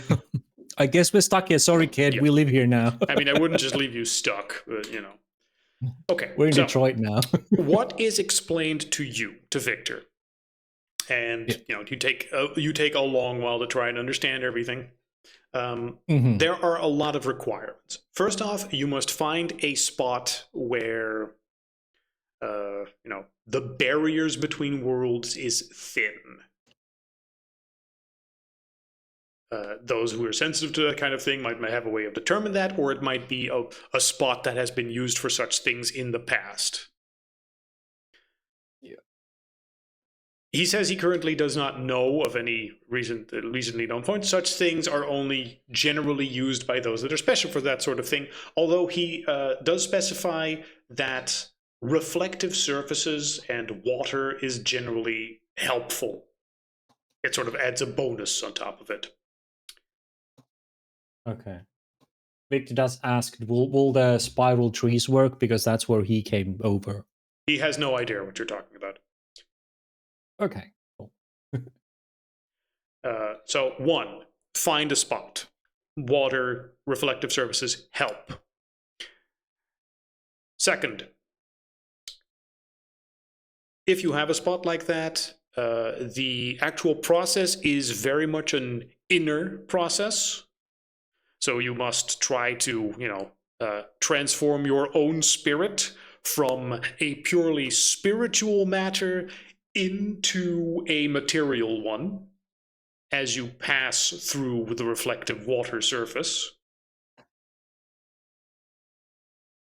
So transform the spirit from purely spiritual matter into physical. Right, and that is, the description of move from spirit to physical. However, it is an individual process. It's not like you're opening a portal.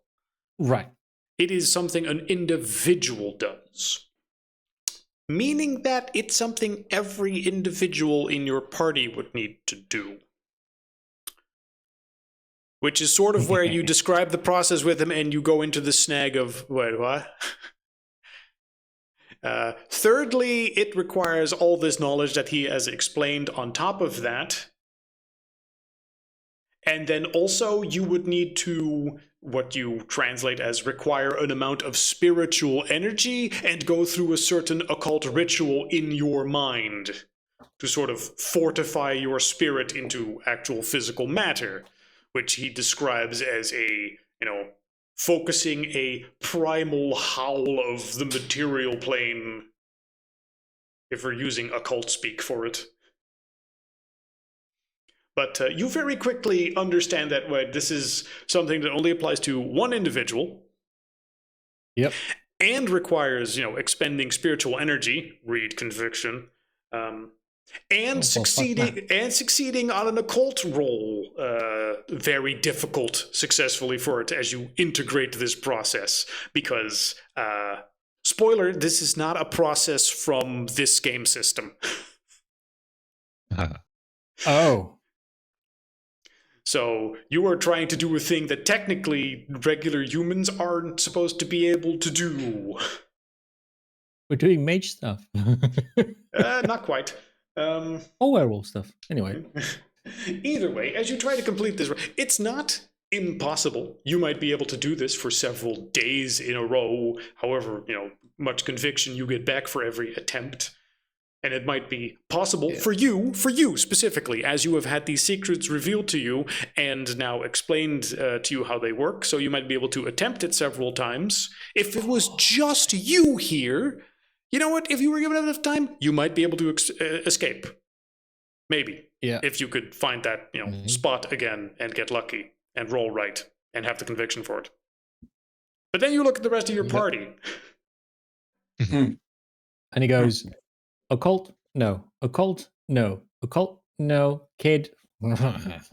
Dead. Peter, do you still have your phone? Well, yeah, of course. Well, he hasn't Or we explained you just guys. use the phone that was given us to get us back home? Just that we don't even know how that works either. Let's say that it's a plan B if Victor's voodoo doesn't do the trick. Yeah, plan B, definitely. Well, he hasn't explained to you this yet. I'm still at the elders. Sure. Yeah, I mean, I had a question in mind, but it vanished. Oh, blue. Oh, damn it. I had something I wanted to ask him still. Well, it's gone. Damn it. I'm drawing blank now. Marco's been really skeptical about everything. He then asked the rest of you that do you feel it anyway strange that these people had the ritual to get out of here at any moment and they haven't been using it? Well, I mean, as an aside, from what Victor explains, it's not exactly an easy thing to do that just anyone has accessible to them. But still, if it's the hell that Victor thought you might not want to have way to get out and they haven't even tried. Well, also they might not want to. Yeah, it's slightly more complicated. It could be that they didn't want to. Depending on when they came over, the world might have been a desperate place. Like the white faces coming and taking all the land. These guys might have been like, "Oh well, fuck that. We're moving, doing the spirit ritual to move over." Whatever, however the people, their ancestors got here. And like you saw when I showed pictures of our world, they were pretty shocked. So they knew our world, but they might be like, well, that's not ours anymore. We don't want to go back. Perhaps. Either way, the opinions are all over the place, but ultimately, yeah, Victor, it's your ball. You have the information. Yeah. He asks Peter, so walk me through again. How exactly did you get here? Because you, for sure, none of you have the equipment to do this kind of ritual. No offense, but... Well, we followed the clue that the doctor thing doctor gave us, and then I opened my eyes, and I saw a whatever it was, like a hole, and we just drove in because it really did sound like you needed help. I feel like a sense of scale and multiple characters being involved to weave this whole story together is slightly important. Since if we leave it up to Peter's description, it might sound a lot stupider than it actually is. Yeah. We just what was the name of the tech doctor again? The doctor, Dr. Tech, her name was Dr. Anya Sharma, the who you called a tech witch in the basement of the college, where you traded some of your footage and information and promised to help with something in exchange for a tool that was supposed to help you free your friend. So as far as I understand, and I understand nothing of this magic, there is something or somebody who is creating holes in this gauntlet, and we have a specific vision to actually see it. And we found an open hole, and we stepped through it. What you are attempting is to actually opening up a locked door. The door we used was open, no keys needed. And to be fair, it can still be opened there. If all of this fails, I recommend that we will take the car and we will drive back where we came from and see if we can just drive through.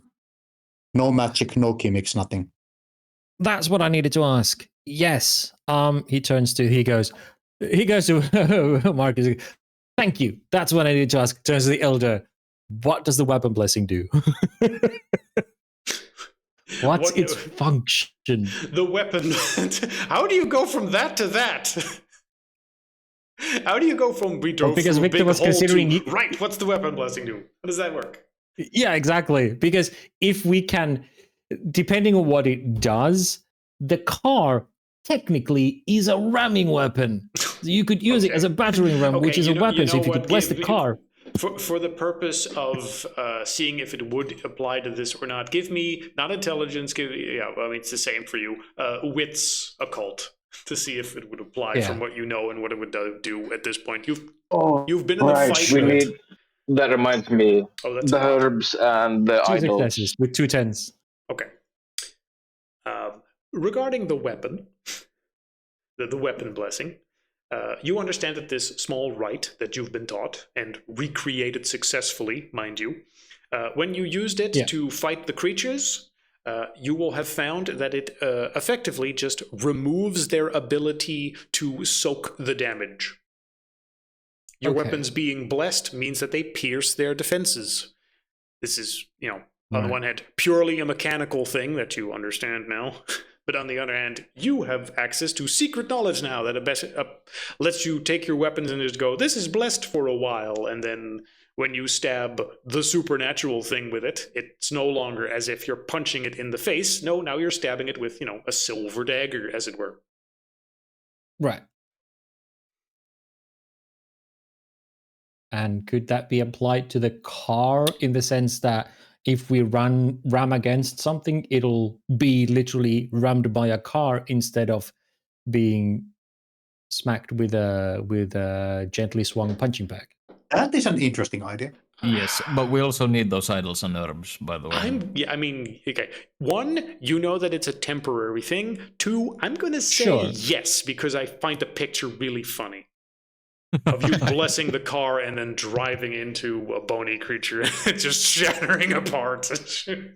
Well, if we have to, if he jumps into it and the car and he keeps blessing the car, then. So I'm going to say yes. It's so weird that I had a flashback of a Call of Cthulhu campaign from that, but yeah. Sprinkling holy water on the car and then driving the car into the monster. Actually, jury rigging car battery to the front grille, metal front grille, and driving into a ghost to dissipate it. Is that dumber or less dumb than what you're doing now? It's exactly. Hey, we actually played it pretty straight. I feel like if we're playing this straight, it would still work. So. Yeah, okay. This is purely Victor going, wait a second, if the weapon blessing works like that, and the car works like that, this should work. Guys, I have an idea. Yeah. Guys, we can use the car as a massive battering ram. I can bless it, and they won't be able to resist it. To be fair, that was always sort of the case. Thanks, Marcus. Excellent idea. If you drive into a vampire with a regular car, even if it's not blessed, it's still going to fuck it up. It's not immune to the damage. Oh, you gotta hit it with a stake through the heart, or like, a garlic-infused shotgun with silver bullets to the sternum. It's like, no, what if you just hit him with a truck? Oh yeah, that works. Right, and as far as Victor knows, this only works in Umbra, so I mean, you're pretty certain Only that on this these would creatures. probably work in the real world. There's monsters in the real world, so logically this would apply to Sure. that. Oh, I guess. Add it to your sheet somewhere, Good to by know, the way, because that you know this stuff. But I aside, have it. I have it in my notes. Yes, good, good. Because if But I you was like, forget, oh, this is I won't Umbra remember. specific. Okay, good. Hey, my first spell. Anyway, so yeah, guys. So you guys drove through. You sensed a hole, a weakness, and you drove through it. Yep, that's what we did. Right. And you were talking about an app that would help us as well. What does it do? We don't have the details, but like she has been good so far, and she promised that if we get stuck here, the application is going to do something. I don't know. Is it some sort of technology spell or something like that that creates a door for us? And in exchange for all of this, you were supposed to, because no one gives this kind of shit for free. Yeah. So we promised that we are going to use time, and we have, and we will, to basically track these holes in the reality and try to find out who is causing them. And to be fair, could you maybe ask the elder that if he has any idea that what could do something like that? Yes, because we did see a green light far in the distance, and sometime later you guys drove from that distance. He turns to the elder and goes, green light in the sky. And he tries to ask basically, does he know what makes the green scary lights happen in the sky? He will say that, there are great spirits out there that do things that are beyond our knowledge. So whenever something weird happens to the gap, some great spirit doing something, he knows that there are many different kinds.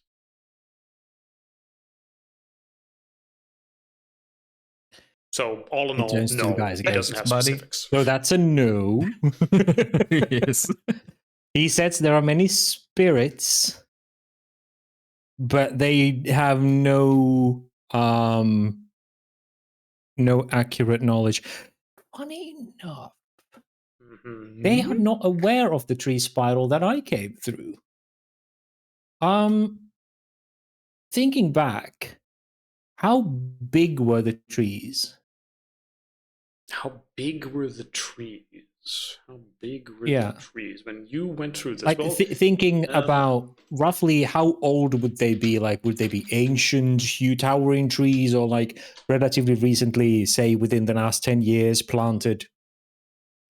well, I think like we went over this before. Like the trees in this area aren't exactly like giant redwoods or anything. They are fairly short, stocky, shrubbery type trees for the desert area.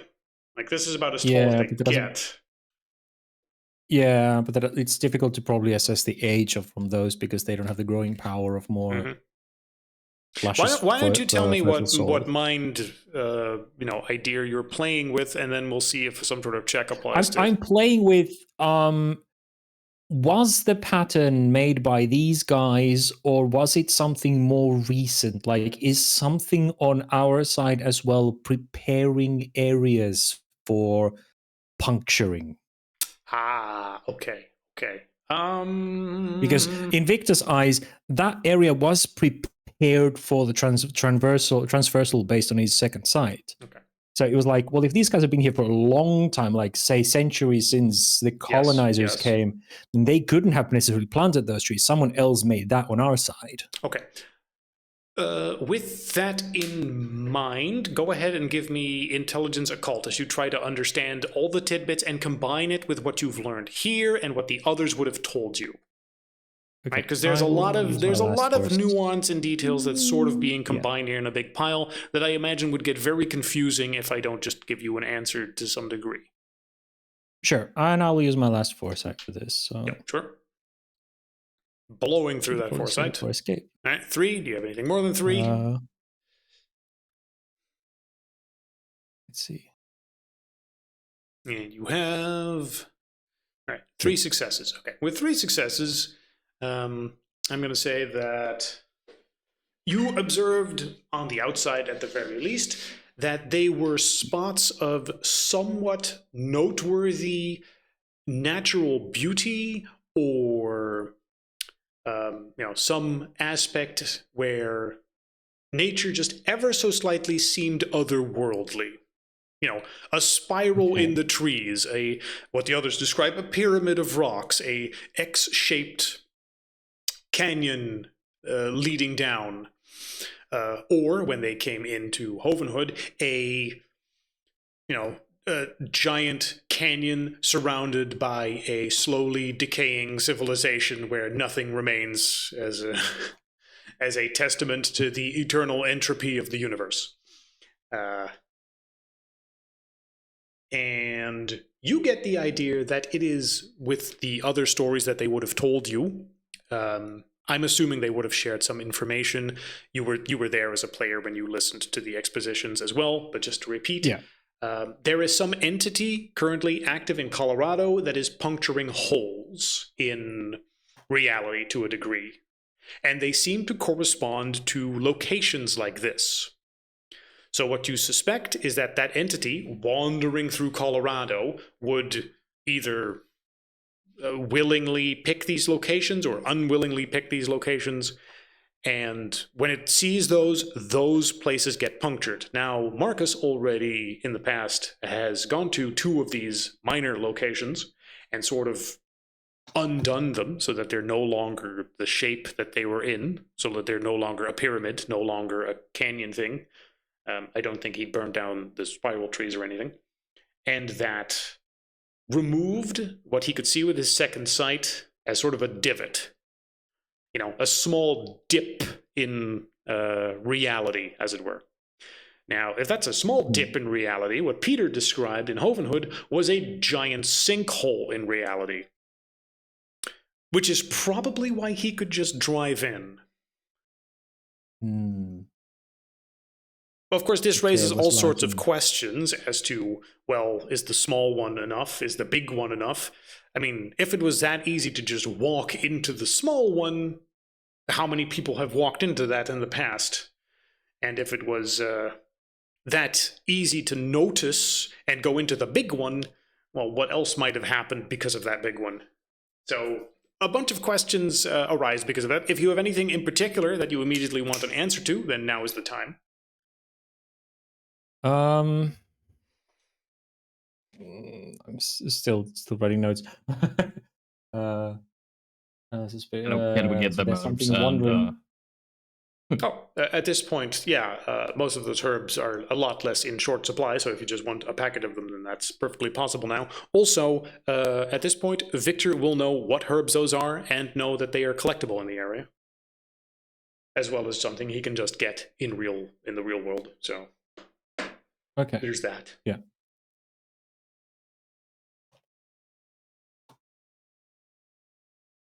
Also, one of those little bits of knowledge you might want to write down somewhere. Yeah. Would I know if these work on only the devil rams here, or if this is a general Umbra-related monster repellent? You haven't tested that yet. You suspect it can probably do something. I don't know. Maybe it works with ghosts. Sure. Maybe it works with other cryptids.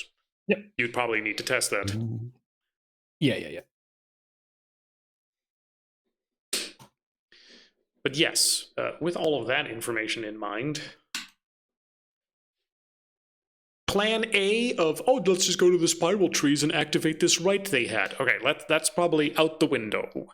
Maybe if everyone dies, probably, then Victor can use that himself. Is still open. Then there's the second question of, is that sinkhole at the tree still open? And is that giant sinkhole at Hovenhood still open? Yeah, well, Peter did say that there were cars there and they were followed. So, and he was talking about black cars and some warnings about that, which is why Victor was like, well, I mean, first of all, long away, second, you were followed. tree pattern where I came through, probably Mhm. closer and safer. Mhm. Can Victor roll to see, based on all of this? Right, but he used second sight, and he did see the glyph, but he has had that glyph or the sigil before. So is that the way Victor sees these sinkholes, and whether or not that was a sinkhole that was there, or one that he opened himself? Well, both Marcus Like and Peter would have seen the sinkholes, the small ones. Peter saw the huge one. Their description of it matched, except the other one was way bigger. I don't think you ever saw a sinkhole yourself.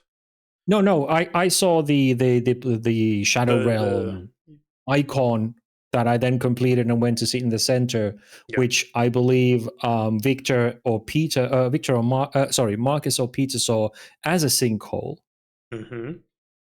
But you do know that between the two of question, you, when you activate second sight, things sometimes look a little different. So yeah. That's not the first time exactly that's happened. Yeah. But the question is in Victor's mind next is like, oh, well, if that was a sinkhole, because I sure as fuck didn't do whatever the ritual the Elder was describing, is that a sinkhole I opened with whatever I did reacting to the glyph that I saw, or could that still be there? You yourself are pretty certain that if it was that easy to just create a sigil and slip out of this world into whatever this place is, then the thousands would have done it before you very, very easily, constantly. So you don't think you caused it. You just saw it, noticed it, decided to park your ass into the sinkhole and slip into the sinkhole, like whoop, as if you sat on a slide and just went right into it.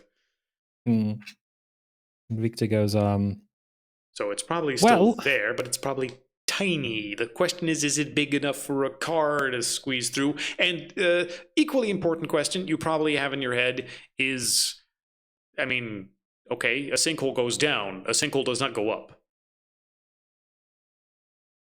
True. Well, that depends whether or not it's more of a tunnel than whether it's a sinkhole from both ends. Sort of thinking of, like, Victor's mind is more like a wormhole where you can, it's basically a tunnel that goes through the barrier that you can sort of traverse between them. He doesn't know if we can go up or down, or if it's actually sideways.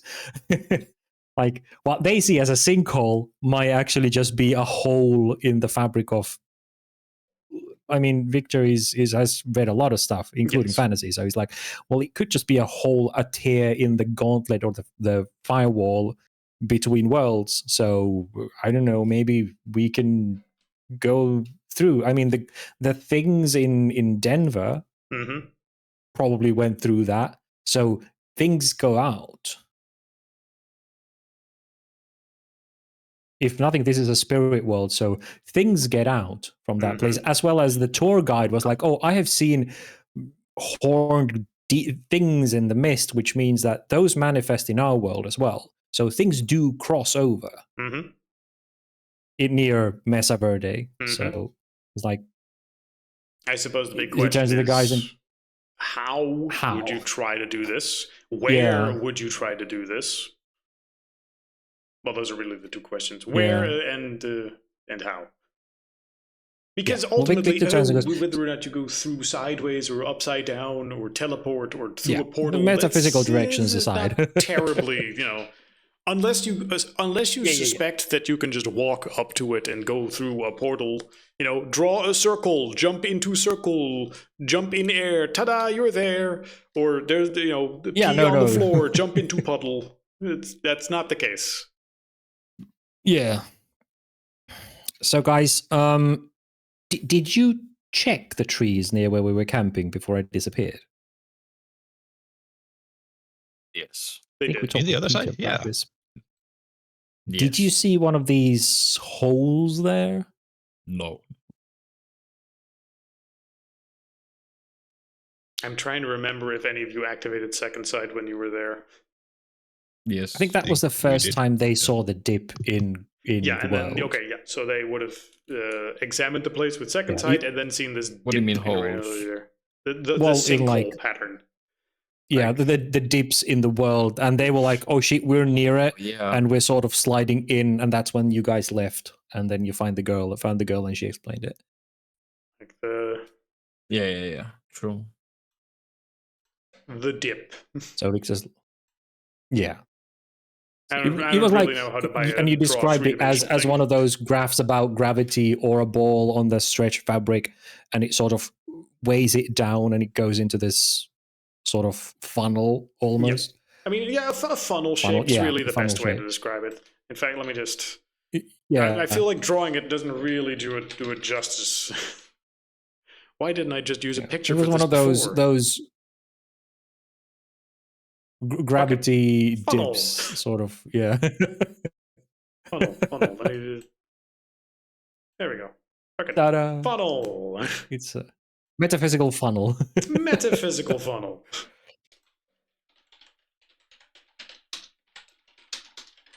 Metaphysical funnel in reality. So you guys saw the trees. What was there one of these sinkholes that you're talking about? Was there one of those there? I think Peter said there was. I think we Spelled talked about this shitty. briefly. Metaphysical.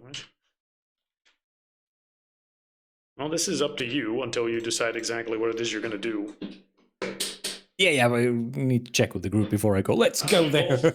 Someone in the group argue with Victor, or Victor's just going to suggest something to do. I mean, Yeah, he's asking for scared info. of the fact that we might run into the Men in Black, just trying to force their way inside here if we go where we initially came from. So Well, yeah, that's the thing. Peter said there was something about cars. yeah, I when I mean, talked with him. who the fuck knows what those cars were? I remember I just woke up when the cars were rolling in, and then we already drove in here, and yeah, it was a little confusing, but I do remember there were a bunch of black cars. Right. My point But, is I mean- that wherever you guys went, it sounded like a long way. Yeah, kinda. As opposed to And the a lot of shooting, a lot of driving over stuff that probably shouldn't be driven over. Looking at Right. the wheel, like, Yeah, I don't think. I mean, it's a great wheel, but I'm not sure how much that can do landscape driving. To be fair, I'm not even sure if we can even take the car back. My point is to save human lives, the more important ones. If we try and reach the spot where I came through, which was near where we were camping, sort of, and he points above Mesa Verde, somewhere there, the spiral tree pattern. My question is, did you guys visit it, and did you see one of those openings there to begin with? no. Yes and no. Well, I feel like we saw those a bit further away. Wasn't that right? mm-hmm. Anyway, in that area, in Well, general. kind of in that general area when looking through a drone view. So if it becomes a like footpath kind of thing, running across forest, escaping, Yes. then maybe too far away. I suppose. I mean, we could try and drive to where you came through, but I'm not sure. We would need a replacement wheel, at least. Why I do mean, you we say can that use as the if you're car as looking a at weapon. someone ominously? It pulls up the. Yeah, He he can't pulls really grab up his drawing. We need a replacement wheel in case something breaks. This is why I was not sleeping that night. Yeah. No, he doesn't have one. He has the blueprints for it, but he doesn't have one yet. No, Okay. he was actually tending to the wounded. My point is, the place where I got through is potentially closer, depending on how much the landscape has shifted during the few couple of nights. But that probably won't be able to pull the car through. The second problem is, We are carried you the guys car. described it as a sinkhole. Now, holes go down. Metaphysics aside, we don't really know how to get back. We know how to. You guys roughly know how to get in. I know sort of how to get in. they described a whole ritual for me, which, no offense, I don't know if most of you guys can do. It was a lot of imagining shit. So those holes are probably our Imagining best. shit. Yeah. You also need spiritual energy continue. and a way to turn your spirit from spirit to matter, as well as listen to only the turned spiritual howl invisible, of like, primordial plane. I don't know why you're looking at me like that. I just know how to turn invisible. Like, I'm just saying. Yeah, but, continue anyway. Oh, that's actually interesting. What if you use that power here? Maybe it's time to use the app. Boop. No, don't ruin this now, Marcus. What if you used your power here? I'm gonna walk Based on your explanation, we're not on Earth. Them. We are sort of somewhere at the edge. The rules of reality, based on your, I think. Can I just disappear mid sentence for him? You see, Mark Victor sort of he's blank. Stare is blank as he's picturing what could happen as he's just. Do you rambling want on. to activate your power? Yes. He has that one freebie use of it as well. I have that one freebie use that I stole from Victor. You stole my craft point just so you can have one freebie. Okay, now, as you know, it's been a little bit divided whether or not you want to use it for shifting yourself into this dream reality and then, lucid dreaming while you're also invisible in, real space. That's how it worked previously, right? So, oh boy. I think he went to the dream world while turning invisible in you reality. haven't actually used it that much, so I want to make sure, Yeah.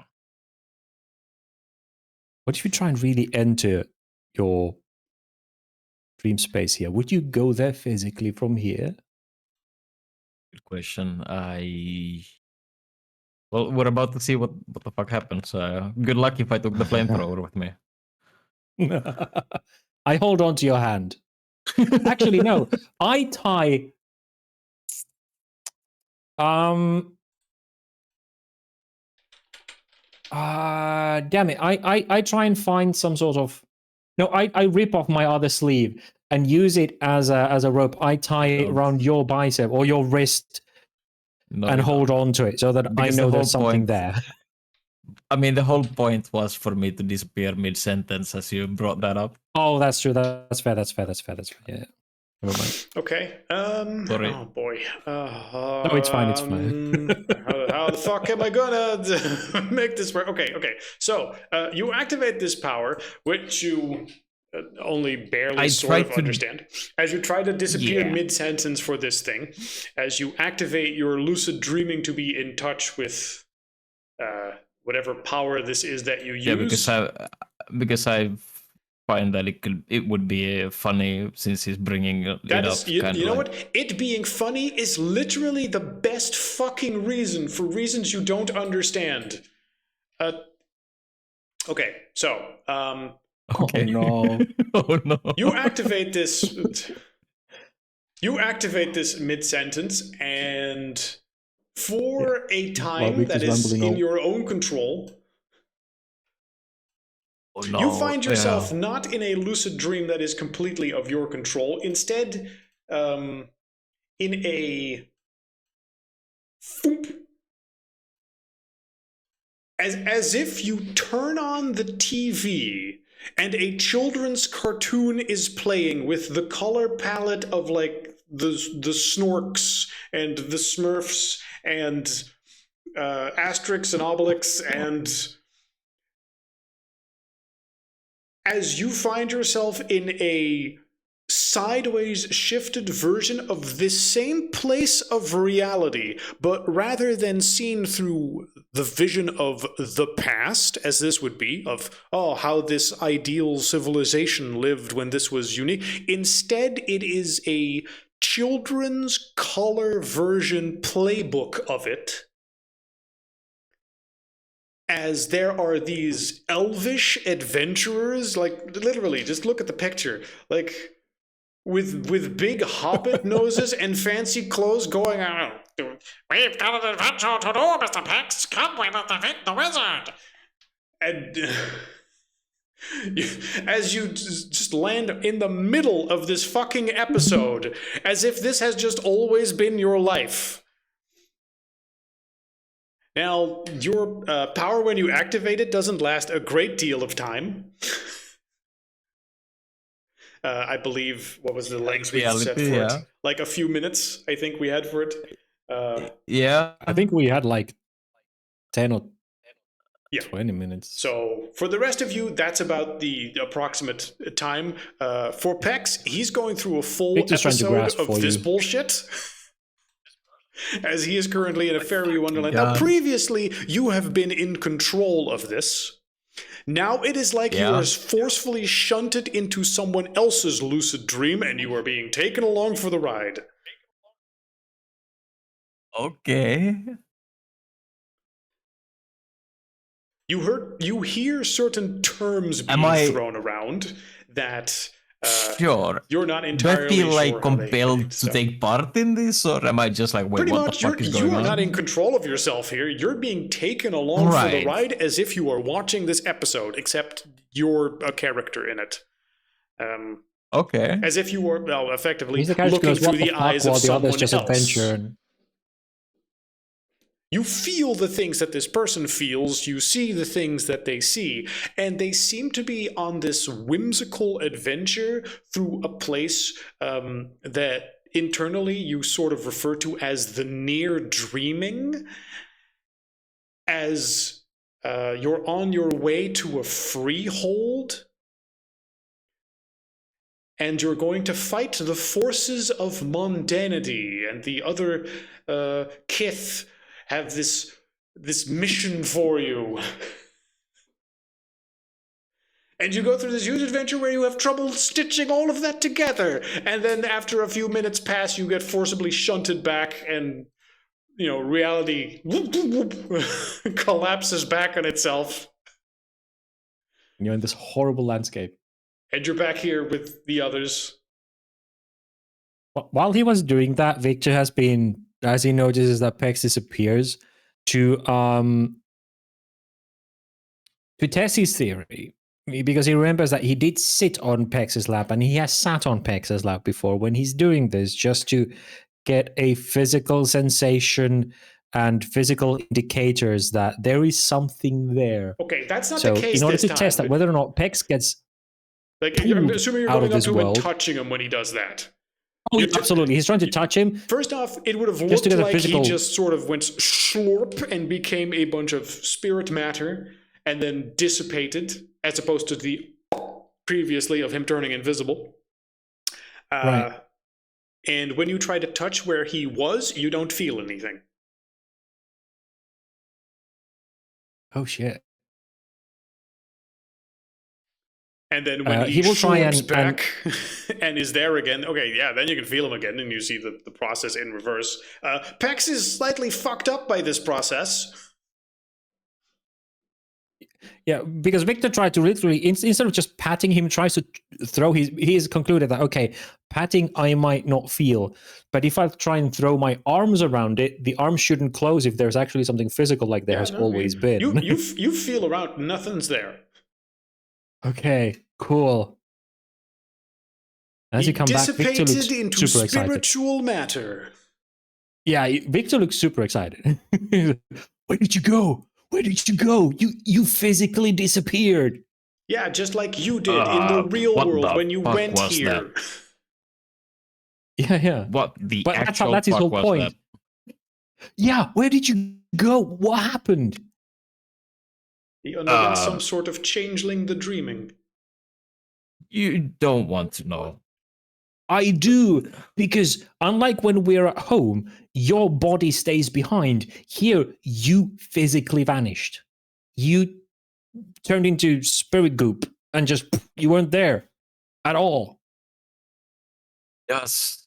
And I name the other characters. Do these names say anything to me? Okay, you try your best to remember what you can from this Yeah. episode of horseshittery you just saw. Okay, I would be able to give you a list. However, none of it would mean anything to anyone at this point. Yeah, I understand that. I'm just. I mean, it might make sense to the locals. Okay, but yeah. So interesting.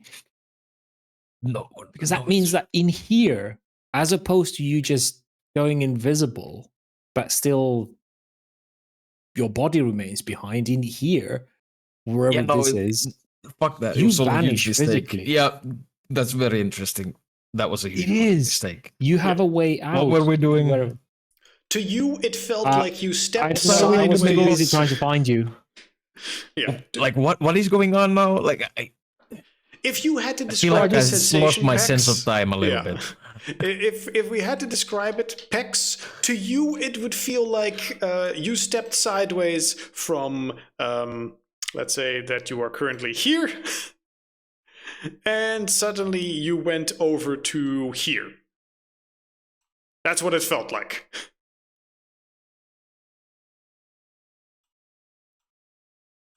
Does that make a degree of sense to anyone? Yes, that is exactly what Victor was after, actually. That's what he wanted to see if it would happen. Right. Yeah. Okay. But that's just him describing the feeling, whether or not that's actually what happened. Sure. Although, when you were describing it, I had another idea, but you actually literally shunting close to that. I was like, oh, cool. And then Pex, as he's describing that, would go, why do I know that? Why did I know that? Some part of that dream he just saw. So because we're further from the center, you're less anchored with powers like that. We are already dealing with so many layers of shouldn't interact between systems. And Victor's getting more and more excited. He's like, here? fuck yes. This is my jam. Anyway, we should probably get back home. Your power is obviously not going to help us. Your power is not going to help us. You're just going to go further in. Let's not do that again unless you want to never go back. Interesting. Anyway, no interesting now. Is if Victor's about to ramble again. Question: how do we get back? How do the holes work? Do we want to try and drive to the hole you came through, which is probably big enough for us to come through, unless the I think Peter, didn't you? Is Miro here? Still. Yeah. Yay, Peter. You mentioned cars, big hole you drove through, and something Men in Black. Mm-hmm. Yeah. What exactly were you said something? Your tech witch, something unnatural screens warned you about Men in Black. You saw cars when you drove through the hole. Yeah, like headlights coming over. Do I think the hole's still there? Yeah. Do I think they came in through the hole? I don't really care about that. I just want to know if the hole's still there or whether or not it's because it wasn't your Kaiser's. It's been a few I'm trying days. to definitely separate what the character knows and what you would have shared you would have shared information with each other at this point. So don't worry about what you would or wouldn't know anymore. So do you think they have collapsed the hole in the gauntlet at this point? Is driving there a suicide mission? Or worth the risk? You're the military expert, so what do you think? Well, what I think, we have a hole closer here, so we should use it's a small hole, likely not able to take your car, and probably one person at a time. I don't know how it works. I don't know how to activate it. If you guys drove through a massive hole with your car, that seems to be a lot easier to slip through than whatever it is I came through.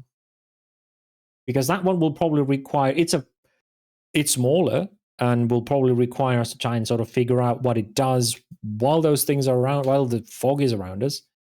But if the people that were chasing you potentially collapse that hole, if they are Men in Black and Guardians against Supernatural, chances are they have bigger pew-pews to just clog the hole, which means that we might arrive there and there's nothing. Except maybe a spirit that punctures holes in the barrier. Couldn't we try the this closer one first, and then if that doesn't work, then we go to the other side. And if that doesn't work, we still have the app. So we have. But we need to make sure that if we use it somewhere. We need to make sure that the kid comes with us, or that it's not just saving me, because you kind of said that it's to get your friend out. But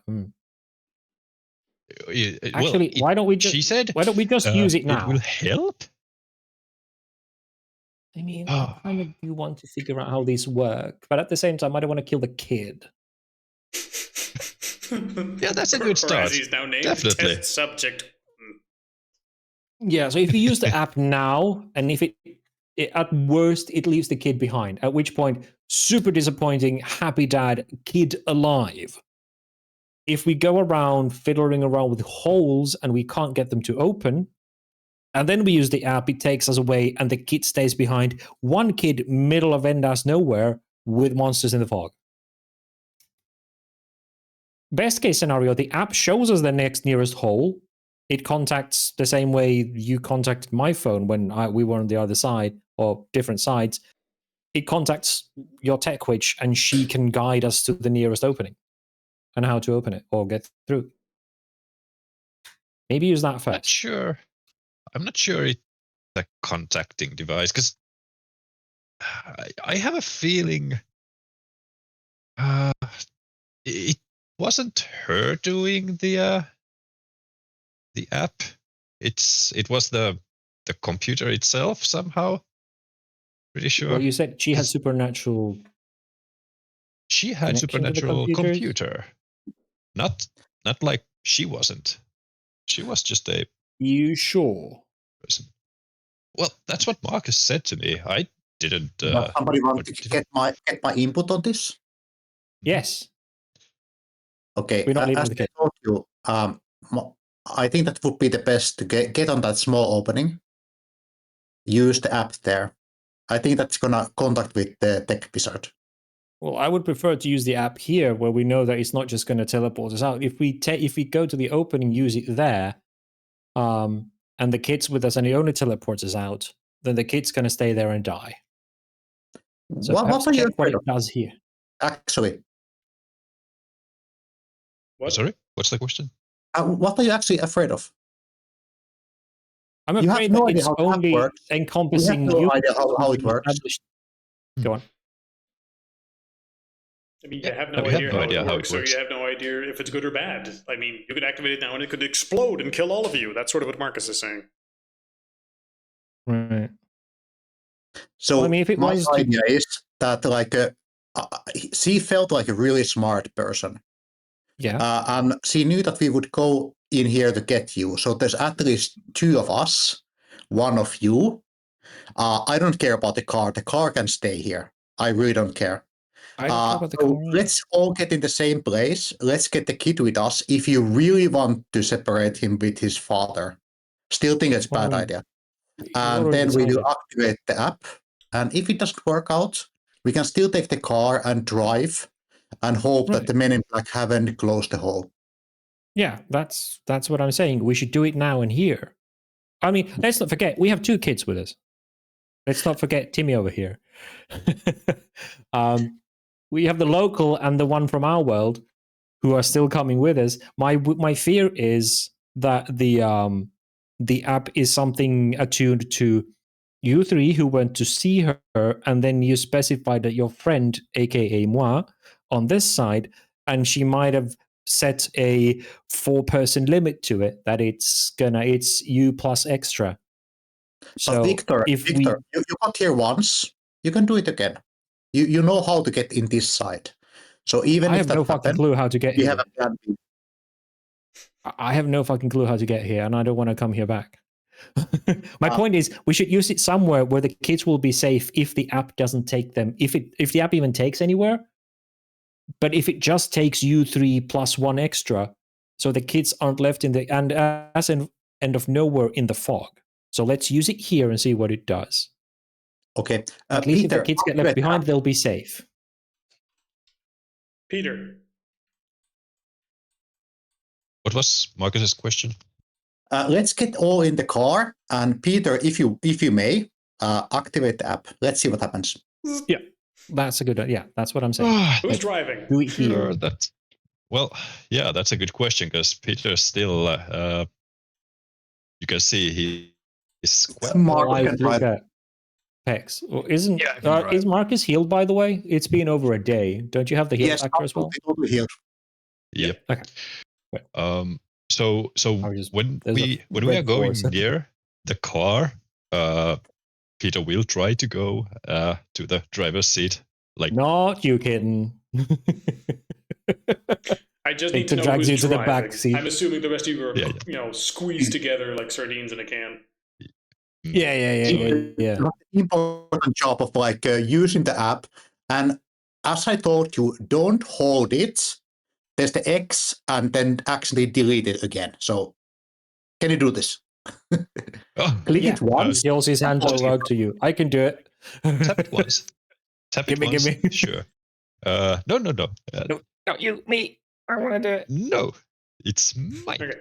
You're Peter takes his emotionally scarred and psychologically unstable. I just And need to know also who's driving. By The way. owner of the phone. Is it Marcus or Oh, Max? was it? Bruno. All right. Oh, Bruno. Marcus or Bruno? I'm Who's driving. driving? I am driving. Bruno's driving. Great. Okay. Yeah. You have more than one drive. Yes. Okay, then you drive. I am blind as a bat, though. That is true. You can't see shit. Grandpa with his giant, Yes. bottle-sized glasses. I'm going to drive, Mr. Magoo. His Drive bottle again. bottom glasses. It's like, it's fine. Just like that I time will on the use my sidewalk. Dyson. Hopefully. Put on my We'll see. glasses. Okay. Yeah. With that, you want to try it while you're still outside of the village, right? Yeah. Yeah. So if the kids get left behind, they'll be safe relatively as opposed to completely exposed. Okay. First things first. You activate. I'm gonna move some stuff over here because it gets a little crowded. Let's see. All right. And over here. Good. And then this gets to go, and then this is gone, and this is here, and this is here, and this is good. All right, good. You guys over here. All good? All good. Yes. Now, the reason I need that is, then I'm just going to do this real quick. As you open your smartphone, and I'm assuming you open the app, right? That's the whole point. Yes. Tap on the Yes. icon. Menu, you are presented with a simple menu that says measure and pass through and exit close app. Shoot. Victor's looking over his shoulder and goes, I think that Yeah. measures the distance to the closest entrance, and then that Or- just activates the power to pass through. Or maybe it's like a what was the counter? The Geiger counter. Anyway, that it measures like the Your dick size. radioactivity. Sure, because your phone has that option. Just click on measure. Just click on measure. Well, I tap on measure. Okay. Always take the measures. Measure, and it circles for a little bit, and then it will show on screen measuring gauntlet density, and it'll pop up after a little bit. Measuring complete. Gauntlet density 99%. Normal conditions, insufficient for pass through. Oh, Incapable That's what I of reading any extraordinary conditions nearby. Cool. Yep. Oh yeah, no, Start the we should car. totally go to the trees. Let's go to the tree. Okay. Yeah. I don't think we can drive there though. Well, it's not easy. We can try. It's possible. You know. Yeah. Depends on who's Let's try. driving. Which means if Pex is driving and you said you're activating your thing to look around, depending on how long Yeah, I that's mean- active, your eyesight is good or shitty. Would you mind rolling to It's activate just- that? Yeah. Going once, going twice. Rolling, rolling, rolling, rolling. 2 successes, that means 20 minutes. Yes. Okay. Is 20 minutes enough? It's not very far away, but it's not what I would. I mean, 20-minute drive probably, but a 20-minute finding it's a little bit tricky. So let's see if luck is on your side. It's not quite. Okay. X, give me a. First off, wits driving. As you're using the description and you're trying to avoid all the things. I don't know if your wits is also 1, but ugh. Yes. Yes, it is. Okay. As you're trying to follow, the instructions and a path through this place, and you don't quite reach it in time before your thing wears off, and after that, you're still trying to find your way exactly where it is. How's your general luck? Let's see, because it is in the area you think, but you gotta fucking find it somehow. So you're just going to spend some time driving around the area trying to find this thing, because everything looks different from how you remember it, and while you have, spots on your map where you think it should approximately be, everything is just somewhat out of place. You've navigated through this place when you drove here originally. Much of the landscape matches, but it's like a 90% match. Things are enough out of place where you go, wait a minute, this river bend is normally not here, and this river is normally, a kilometer in the other direction. Why is it over here? Why is this hill suddenly here? So finding a circle of trees that you're looking for like this, yeah, kind of fucking tricky. Let's see, who's in the best position to help him with this?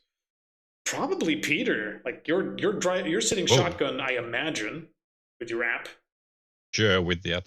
Yeah, I guess. while everyone else is crammed in the back. So, Peter, why don't you give me perception survival as you try to remember that happens to be something you're good at. Lucky everyone. As you try to look around and piece together, like, okay, we were here. This is a spot I recognize. That is a spot I recognize. 0 successes. But I don't Are you recognize for them real? enough. Yeah, no, I mean, you guys just drive around here for several hours without finding anything. General luck check. Does the car fucking break down or some bull? Oh, for fuck's sake.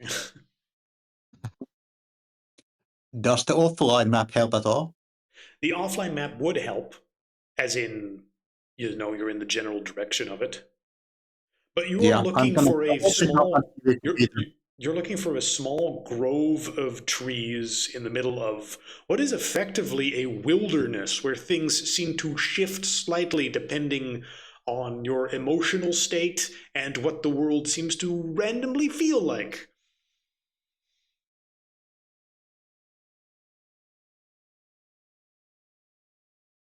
So yeah, you're now away from the camp, and you don't even have a sure idea you can find that village anymore anytime soon. What do you do? Keep looking for what you're looking for, or go for some big landmark that you, at the very least, think you can use to navigate back to some semblance of a road? Because remember, the area is a very... Let's see. Like this big plateau area had only way on the side where you would go in order to get up here. And a lot of sort of cliffs and dips and mountainous areas. Bex, can you stop for a moment? Yeah, sure. Mm-hmm. I'm gonna get my drone and drive it up It must like Did you ever fetch it? it's out of battery, but like maybe that's enough to like that we can find our direction. Did you manage to get your drone? Didn't it fall into a crevice? Sorry. Did it? I'm pretty sure when you were It's originally definitely trying to find it, it fell down into one of the cracks. I think he Did he? climbed down. I to remember get that it. because No, Victor it saw didn't something crash. He weird just on this side. He failed to get it into the thing, which Yeah, is I why think he so ended as up well. Yeah. climbing down. I didn't know. He didn't crash it. Yeah. Oh, okay. Yeah. Because I So just remember good, connecting it. because that was It Chopped means he for still everyone. has his drone. How does a drone fucking function here? Yeah, it should work. Yeah. Blue. The question is, what does stuff look like? Is it reliable? Can you find it? You know what? Long story short, give me perception technology as you're trying to find it using your drone. Yep. No reason to overthink this. But this is probably the last chance you have at finding it, because if you don't find it this way, you would be forced to just drive around aimlessly, and who knows what will happen then. Because just because the village is safe doesn't mean you're now completely safe. Yep. Have you recovered any willpower? Nope. Once the adventure's done, then you get it back. Okay, then no willpower. Okay. Go ahead. Roll. 1. One success. Okay. Is one success enough for this? Because you did sort of get sidetracked. I'm going to say it is still enough. Okay. You guys, with the help of your drone, will spot like, okay, that sort of looks like the place over there. You drive over. There is a area where trees are somewhat in a spiral pattern. You think you recognize it as this being the place. Use the magic, Peter. The app. Okay, I will measure. When you measure it, the app will say,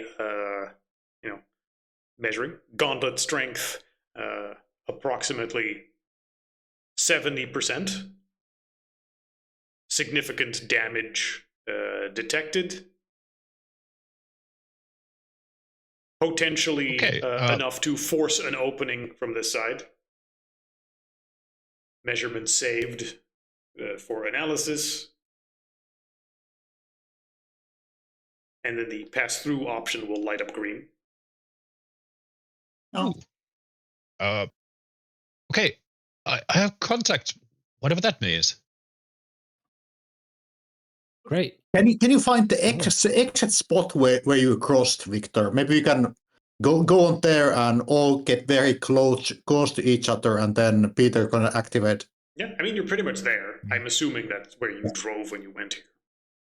Yeah, I'm gonna get my weapon from the car, and also I'm gonna get like one like container of water just in case we are stranded somewhere else. Okay, and you're holding them in your hands while you're sitting in the car. We could actually like get like out of the car actually, and all go in the one meter radius of each other, just in case if there's a very like a small area where Let's it just happens. drive the car there. I'm sure the app will tell us if it's insufficient. All right, we can try. Mhm. I was just trying to be extra careful. I get it. There's like weight limit. I think it's more of a size limit, but it's a barrier in the fabric of reality. I'm not sure how much it cares for our measures at home. It's also still our only transport, so even if we go through, we would still be stranded in Mesa Verde without any vehicle, and it's a long walk home. Okay, let's try it with inside the car. Yeah. All right. I'm taking that as Peter pushing the button while you're on the car, Ooh, praying for dear life. I will lean toward Peter still, like physically in the car. Yep. And Peter presses the button. And it spins for a while, and then a little pop-up will say, paradox error, please retry. What? It's an error. Drive closer to the to where you saw the like a bit. Victor tries to guide us to drive closer to where he remembers he sat when he went through. Like that's the spiral, and that would be the arch. Then the other arch would be there. This is where I drew it, so I would be around that spot. Like Yes. Okay. Drive over there. You adjust closer yourself to, slightly. Yeah. All right. And You try go and over measure there, again. You we say try. the error said? Paradox error. Please retry. We'll retry. It said for me to retry, so I retried. Go ahead. That always works. Try measure again and then try. Okay, God damn it. measure. Okay. If you press the measure button first, it'll give you approximately the same number as you had before. You press It's not pass better. through. You press pass through again. It'll keep spinning again for a while. And then rather than just the one error, you get like this huge screen filling stack trace error, as it says like paradox error in stack number buffer overflow, paradox error underlying. Okay, let's get and then that it part. starts scrolling through the entire screen, paradox error, the underlying system failure. And then it's a black screen. Shit. Oh, that doesn't sound good. Then your phone turns on again, and it'll display the message, critical system error detected, reinstalling. Is it? What's it doing? It's reinstalling. I think something broke Doing it. what? Maybe it's not. Then the app where you previously had it will be gone, and instead you will be greeted with a just white screen with text on it instead that says just in simple black letters and a little text box like please register new admin. I think we broke it. With text boxes to put in your name and a password.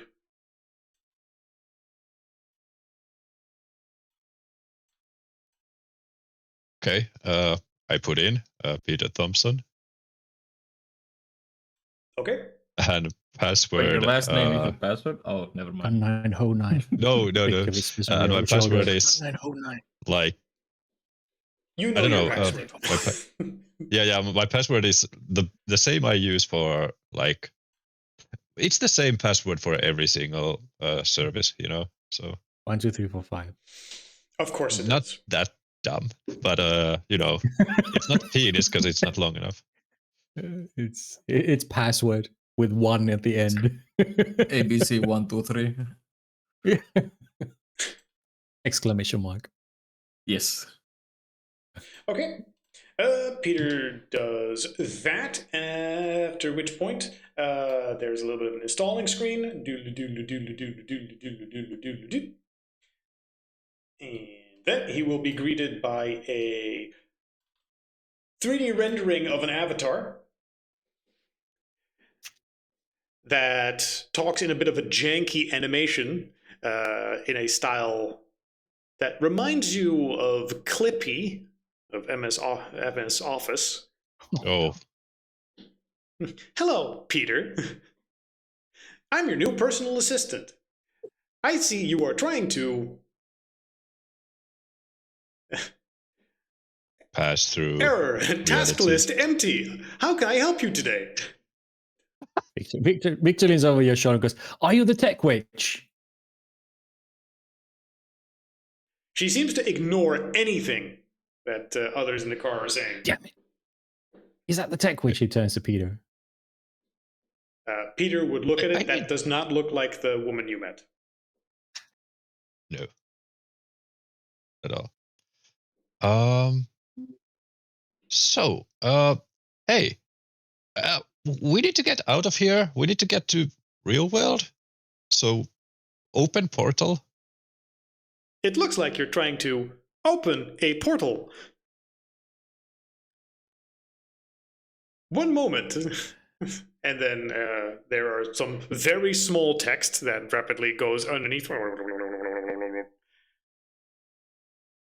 It looks like you are near an area with a weakened gauntlet. If you... Oh god, what the fucking phraseology that I had specifically for this? I had some phrases in my head like fuck. Let's see. Very well, admin. I have prepared measures for this. Please give confirmation, and then it'll give a little thumb scanner on your screen. Please put thumb here to give confirmation. And then in text it describes some stuff next to it, where it's a plan, open portal approximately 2 meters in diameter, one way through gauntlet to real space. Oh no. Is the car big enough? I mean, it should be wide.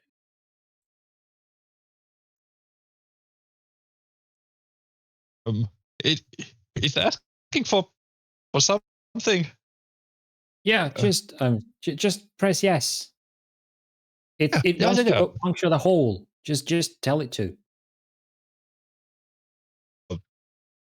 Okay. Yeah.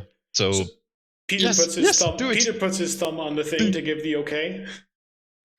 Yep. Now, this slight question: how much conviction and willpower do you have left? Ooh, quite a lot. Oh. I have 1 point of conviction and 7 points of willpower. Yeah, you have a lot of fucking willpower. You lose 2. Okay. Ah! You feel yourself mentally drain as you try to read all this text and understand it, and do the equivalent of just clicking through it without reading it. Like, yeah, accept Eula, accept Eula, accept Eula. Yes, exactly. Oh no, I actually have to read the Eula. Ah! As the very reading of the Eula sort of drains your will from your mind. A whole bunch of text briefly appears on the screen. And how does the visual effect of this experience to the rest of you? You will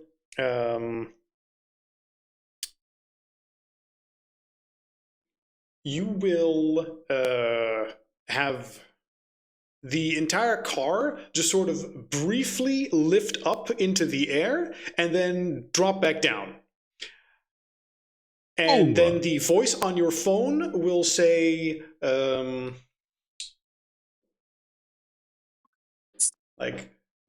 gauntlet obstruction detected. Please provide reflective surface to ease transition. Oh yeah, reflective surfaces help us go through. We need a mirror or water. How am I supposed to do that? Like, look. Turns to Marcus with the water car skin. has mirrors. Yeah. 2 side mirrors in the car. Something. Do you have an amount of water? Turns out Marcus looking at the water canister. Yes, I mean that's water. Water surface is a booster for this crossing. We have. I think she's just doing. Does benzene help? I mean, is it reflective surface when you pour it somewhere? It's more iridescent, I think. Do you think the gauntlet can tell the difference? Do we need to spend one is one sort of has colors but doesn't reflect, and the other one reflects. So Also, I'm pretty certain you filled one gonna of be- your canisters with water, actually. yeah, yes, Marcus we has a did water too. canister, and Victor's looking at it like you have Marcus water. getting confused. Spill He's it. pointing out the mirrors of the cart that aren't too good enough. Well, they're not big enough. I think we need to reflect the car. We need to sort of have a surface underneath it. Yeah, you are currently in a rocky area. Let's see if we can get a real quick look what this area would look like if you were just like, okay, this minus the road. This would be a dirt path. That's more or less what you're on. Can you create a body of water large enough for this particular purpose? No, we cannot. How large is the top that you have, Peter? Or a tent canvas? Yeah, the tent canvas is pretty big. Like Right, a, great. So here's what we're going to do. We'll spread the tent canvas over there, just in front of the car. You will drive the car over that, and we will empty all water we have on it, so it doesn't get absorbed into the ground, insulated by the canvas, which should create a very shallow puddle underneath the car. Mm. That's the And we best also we have for reflective surface for a moment. Mm-hmm. That way, we will literally be in a puddle / very, very, very, very thin pond. Okay. While So your sitting inside the plan car. is to take your tarp tent. Yes. Spread it out. Spread it Drive out. the car over it and Pour water in pour it. water on it so that the car is sitting in water. And then drive the car in so you have a reflective surface. Yes. That Okay. is Victor's suggestion. Yeah. Does anyone object? Going once, going twice. Nope. Okay, yeah, you do exactly that. You take out the tarp. You now have a reflective body of water. You drive the car up to it. And before you can even say or do anything, the phone will just activate and go, condition satisfied, continuing process. And then the car will just sink down as if it is parked over an edge, just floomp, drive right into it, as if you're falling off a cliff. You're upside down as this thing falls through it, whoop, and then thunk, the car is sitting on its side, with all of you inside just And as you look around, things look remarkably normal, and you find yourself sitting on an asphalt road. And the first thing I do is look, is the Indian kid with us? Or Yes. Thomas. Yes. Do we have any signal to internet? That it's your first fucking question. You look at your phone. Yes, it is. Yes, you have an Can I internet get the connection. Facebook? Does Pornhub work? We Yes, are home. Pornhub works. Hallelujah. All is right in the world. Show me the bag.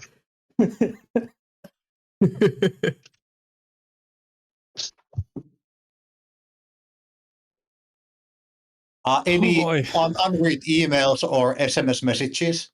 I mean, how much would you thing expect was in the bring. period you were gone? Like, Well, we don't know how long we were gone on this side. that is true. It seems to have been about a week, which lines up to your experience more or less.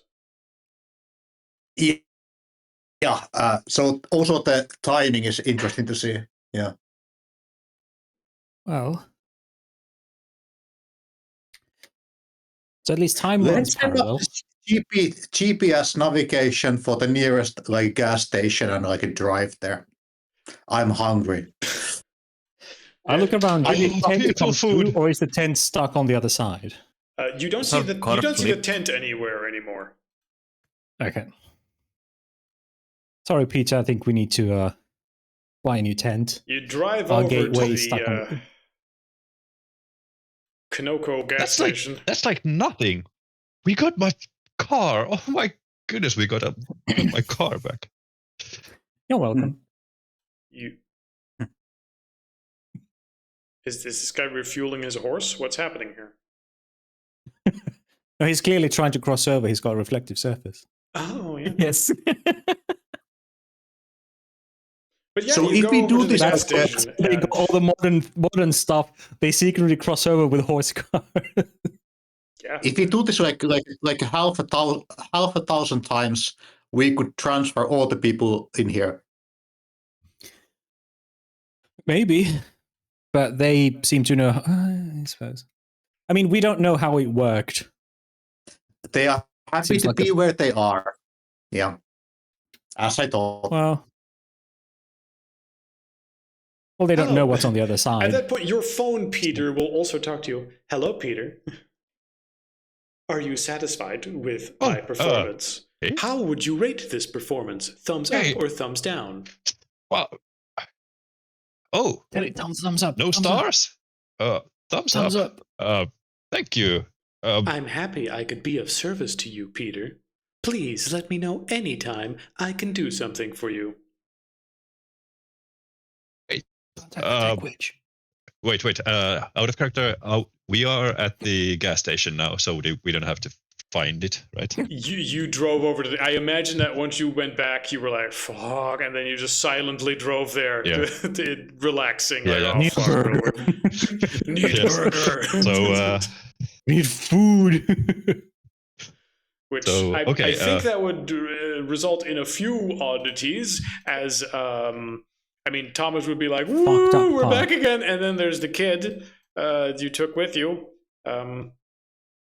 This is an experience for him, to be sure.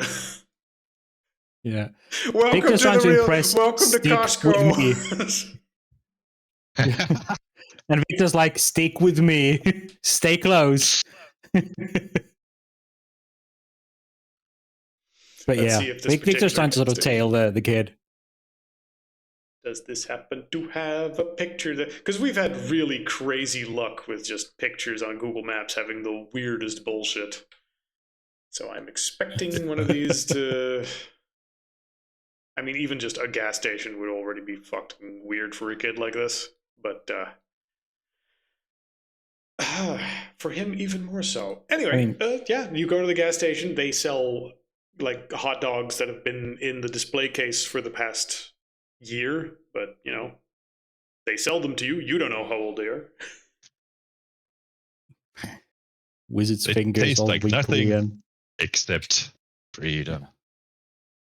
they taste of gastric pain or intestinal pain next day, but You pay or for 15 them minutes the later. next but- day. Yeah. Yeah.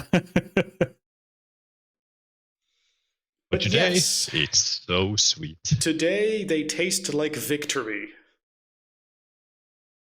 At least partially, as you've completed one of your big fat objectives, which is go back to real space. Yeah. At least you think you're in real space. True. Victor's immediately like, can I use your charger? I need to charge my phone and make a phone call. It's a phone. You probably just have a charger in there. Yeah, exactly. But it's like, he You charges probably it. just And then he Let's puts the go charger electricity. in. Yeah. Like in the car. I assume the car has a USB yeah, charger probably. port It's a or modern. something. It's a modern thing. Yeah. Otherwise, it would have one of those chargers in the lighter. Lighter. Yes, Yeah, and So weird. The point is, we're on this side now, but he's still asking Peter if he can use it. It's like, it's your car. So, but if he can, he will plug it in and he will try and call Arcanum Britannia. Yeah, Careful, Britannia. that He'll try and is- call the Arcanum. Okay. Oh boy, I sure hope you don't get the shithead on the phone.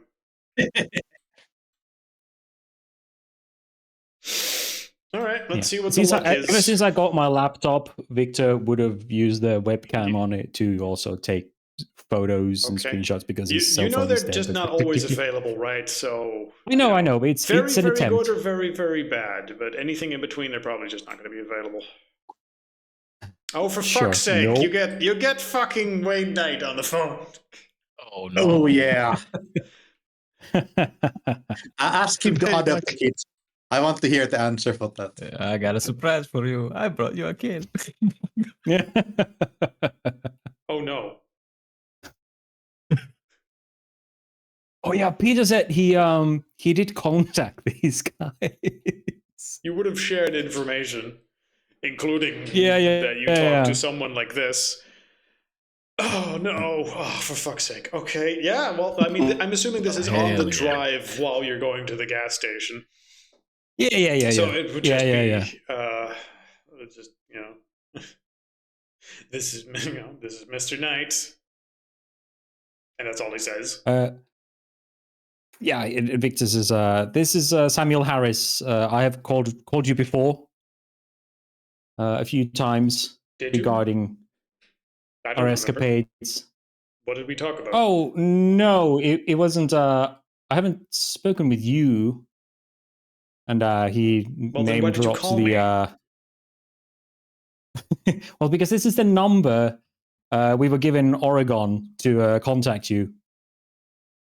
Geraldo from who was stationed in Oregon gave it to us Okay. as a sort of connection number. Well, what did he want you to talk to me about?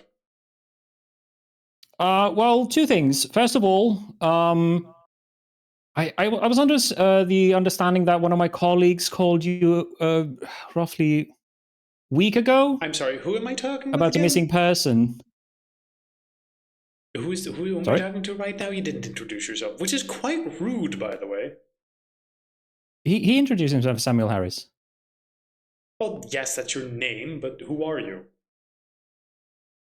Oh, I am one of the I suppose I'm an occultist, so to speak. I am interested in the world of occult, but we also chase supernatural phenomena and creatures. You'll hear him mutter We like, "Oh, helped handle hobbyist." these. Yeah, we helped handle the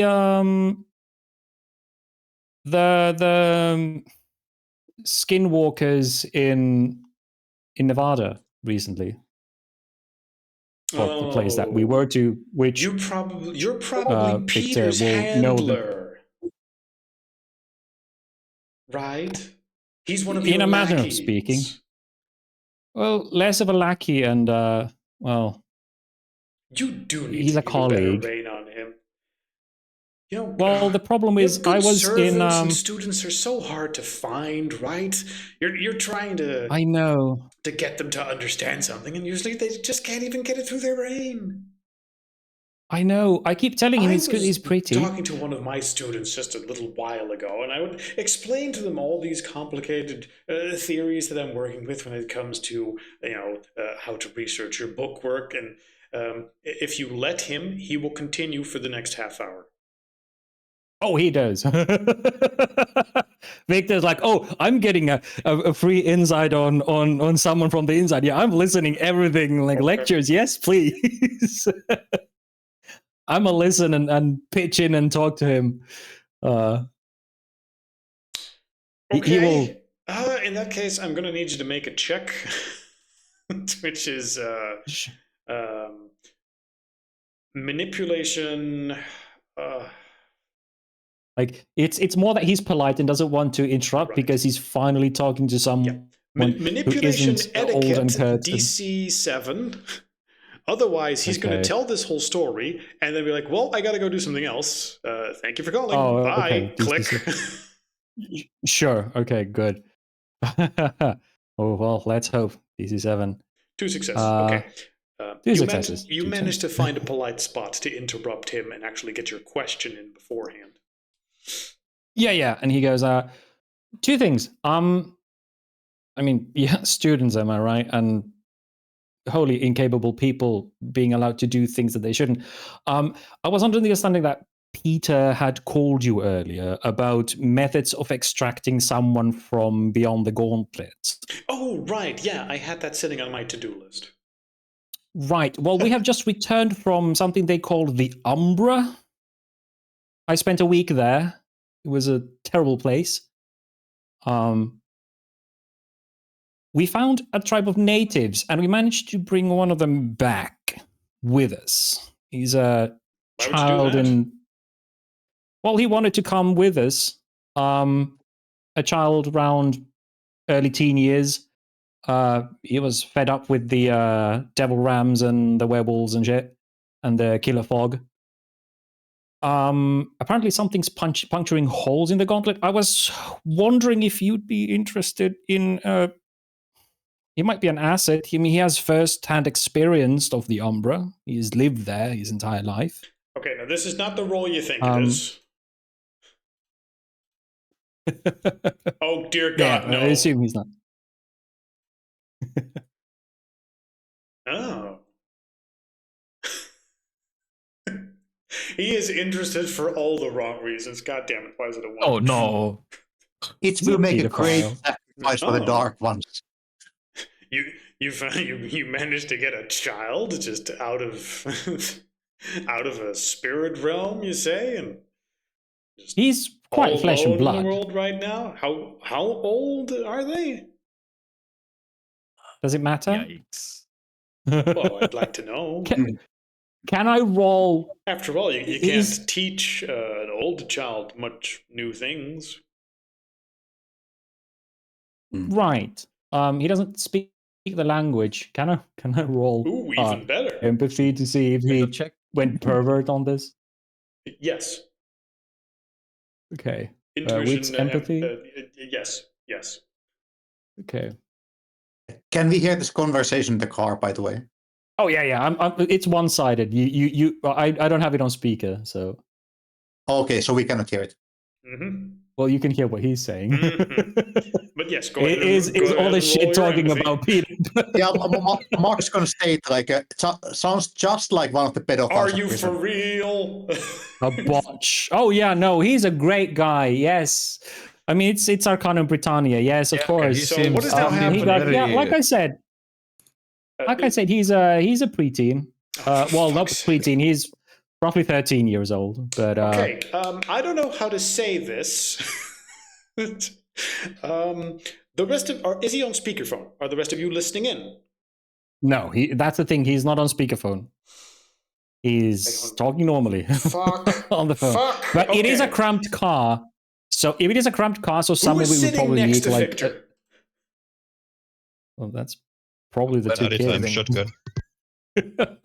It's probably Marcus, and then the two kids are on the back seat. Marcus, So- please roll good on perception, empathy.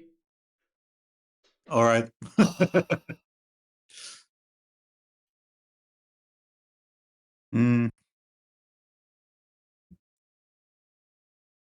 It would be so poetic if it was you. It would be so poetic if it was you, Marcus. Oh, Okay. well, All it's right. one success. One Okay, success. so I'm He's getting very going to baby. play cards, just carte blanche here. That roll was for is Wayne Knight a pedophile? And I thought, well, there's a chance, Yep. and he rolled that you chance. figured. And then I thought, well, then you should be able to detect that quite easily based on what he's talking about. And then you fucking botched that, which Yep. means you're now actively going to try Yep. and get this man to You accept hand this him a child. kid. Marcus, you Yes. heard this stuff, and you are not stupid, and you are a parent of a child, and Yeah, you managed to put two and two together. How the fuck do we roleplay this? I'm just going to like basically grab the phone from Victor's like a hand and click the red button. Yes.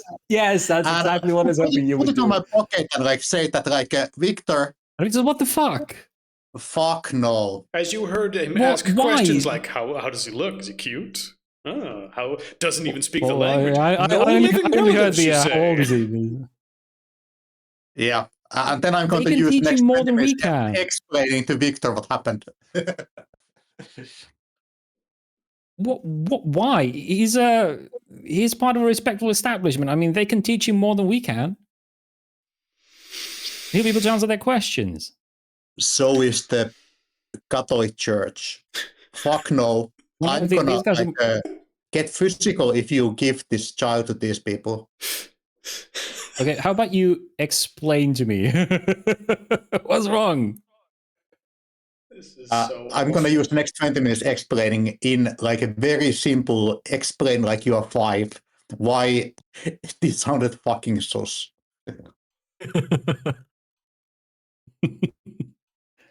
So, what was the guy actually asking about? How does he look and shit? Yes, like every possible creepy answer thing you could imagine was like, oh, Okay, really? and Oh. Victor's like giving, oh yeah, assessment of height. Sort of. Really? I That can't sounds really cute. talk about. I mean, I Go like Native way too American Yeah, he's far like, into oh, the I can't- approach, yeah. Like, just looks like a regular kid, you know. yeah, Normal exactly. Like he's qualities. giving boring. I'm like, I don't know, regular kid. Yeah, sure. I mean, considering where he's coming from, I guess his skin is in good condition. It's like, Exactly. Oh my god. and Victor's like, I guess these are pertaining to their health because they don't want. And Victor's even telling to Mark is like, no, he's just asking questions. They need to know if the students are healthy because, I mean, he's from the Umbra. Who knows what kind of effects that has on a person? Victor's clearly taking this from oh no, it was academic questions. While you're like, no, this guy is a fucking pedophile and a creep, and you're selling a kid to him. And Victor's no, he's just made to make sure the future student's fine. You can clearly see that like everybody can see that like Marcus like Marcus' view of Victor has lowered by at least 3. I mean, it wasn't Victor very will- high to begin with. I'm sorry, Marcus will remember this. Yeah. You're the one getting a name change next. Marcus was very grim because he has the very like a real like feeling that he is going to end up taking care of this child. But it was a long shot. I also can I roll intuition on Marcus? You want to roll intuition Sort of on Marcus's intent for this? Oh, come on. I kind of want to Take it at face see. value. I mean, I'm just going to give that Because to you we're not without gonna fuck rolling. yourself up. It's more of a I as a player I kind of want to ask Marcus to make a if this was D&D I would ask for a persuasion check to see how convincing he is and whether or not he can sort of crack through Victor's no, it's just academic questions they ask for a new student. Weird, yes, but I guess it's health reasons. I As don't think opposed to that's Marcus quite the just thing going, here. no, I he's a think- fucking pedophile. I think Victor himself would need to instead make a roll for Sure. just is this scenario A where it's a pedophile or scenario B where Marcus is being overprotective? I mean, both are fine. Both would yeah, well, result in the same that's thing. kind of what I but, wanted to see if I can engage from Marcus. But this isn't an interplayer convincing thing. Happily stayed in the car for everybody to hear at least the lines that he heard from both sides, so that also Bruno and like Peter are like can judge on themselves. You know what? That probably makes more sense. So yeah, why doesn't Marcus just because Marcus is convinced that's not a problem, and Victor is not really convinced. That's also not in question. Like he has his own opinion due to the watch. But are the other two convinced? So just for that role, I guess manipulation, empathy. I guess. Let's just get a rough idea of what we're dealing with. Whether or not do one success only convince one, or 2 successes only 2. Let's say 3 successes, even Victor is convinced. But who's most important to convince, Peter or Vex? Well, I think that, to be fair, I think that Peter has more say on this, and like Marcus has manipulation of 3, so he's pretty good at this. So. Also, Peter but of course the dice talks to Wayne. All right.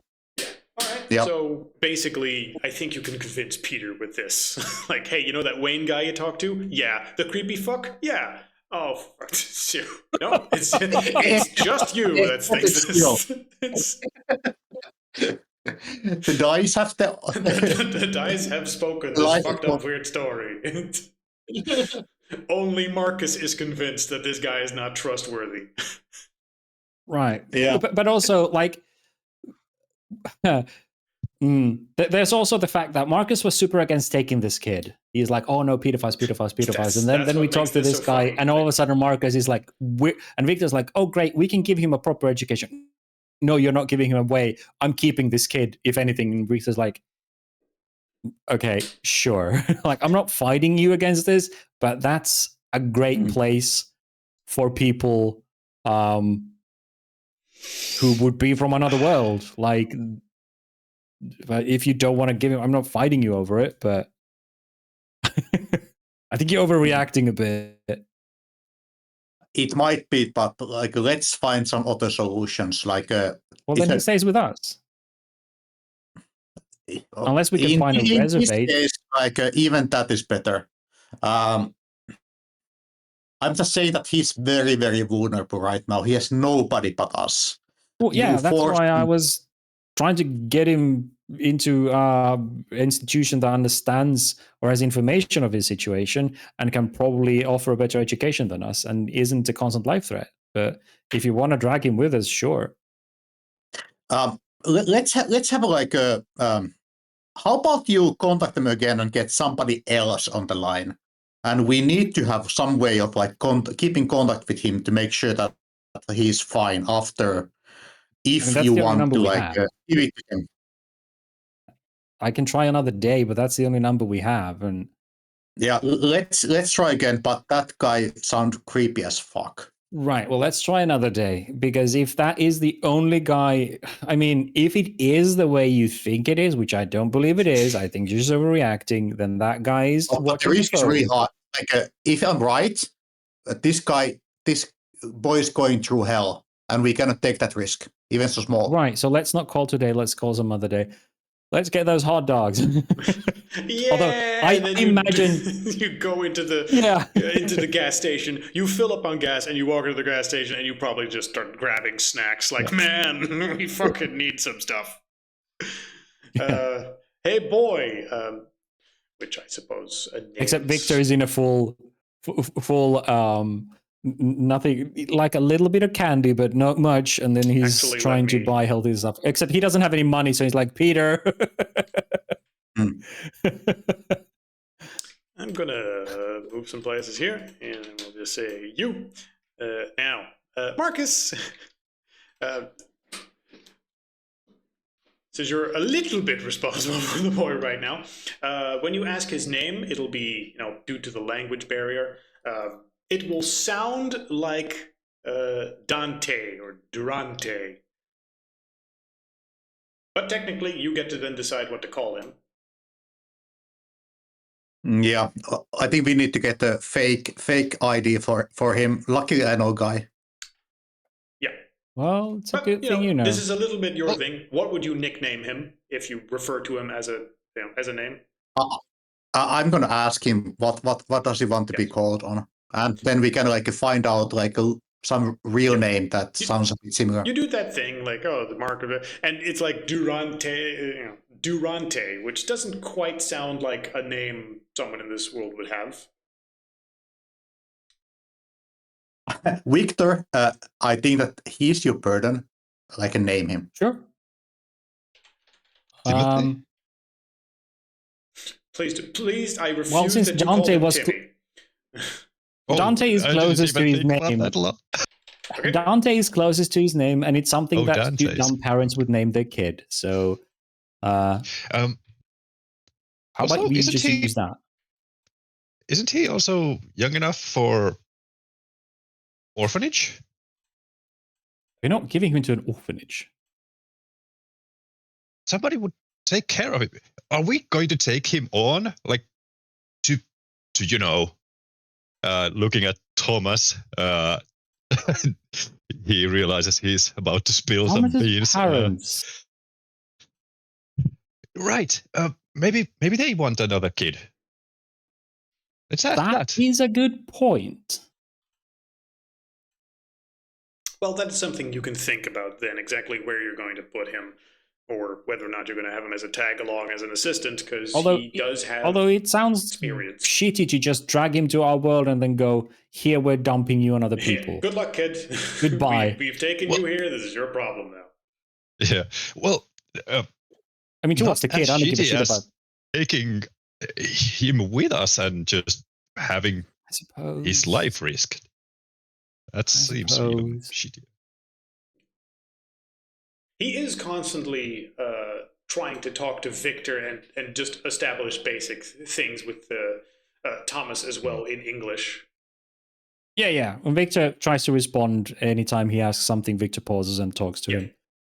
And who, by the way, Thomas, as soon as you're out there, will want to go home and can barely fucking believe that it's the real world again.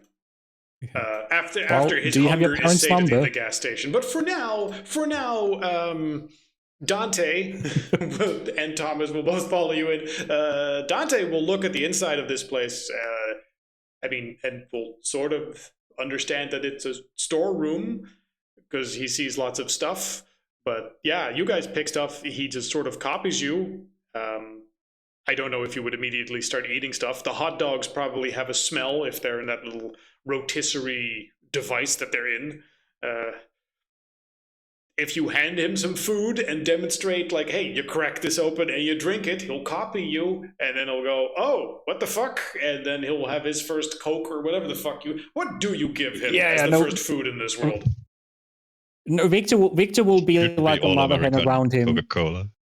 Yeah, Victor will be like a mother hen around him, understanding that he doesn't know how things work, and he's seen TV shows and shit like that. I don't know, a found Neanderthal in cartoons in modern day where they don't understand just eating. So he's really like, no, we have to pay for this. You can't eat it here, and he's very careful what to give him. He's like, we're not reenacting any cartoon or movie scene where we give garbage to a kid or a person who's not from this time. So he's really visiting the guy. Yeah, for what it's worth, he seems very alert and intelligent. He is not just unga boonga, me rip open thing and shove entire box of Twizzlers in mouth. He realizes he might not know how things work here, so he's very much keeping an eye on him and correcting if he seems to be eating straight from the shelf and stuff like that. By the way, the first Our World's song that was he was altered to was some kind of local. Well, not local. Where were we from? Yeah. Oregon. Oregon, that's the place. Yeah. So one local Oregonian country band. It was the first thing he heard. Okay, on the mixtape that Peter has. Basically, he actually has a. No, he wouldn't. Yeah, he has some. He actually has downloaded bought CDs, like digital CDs. So yeah.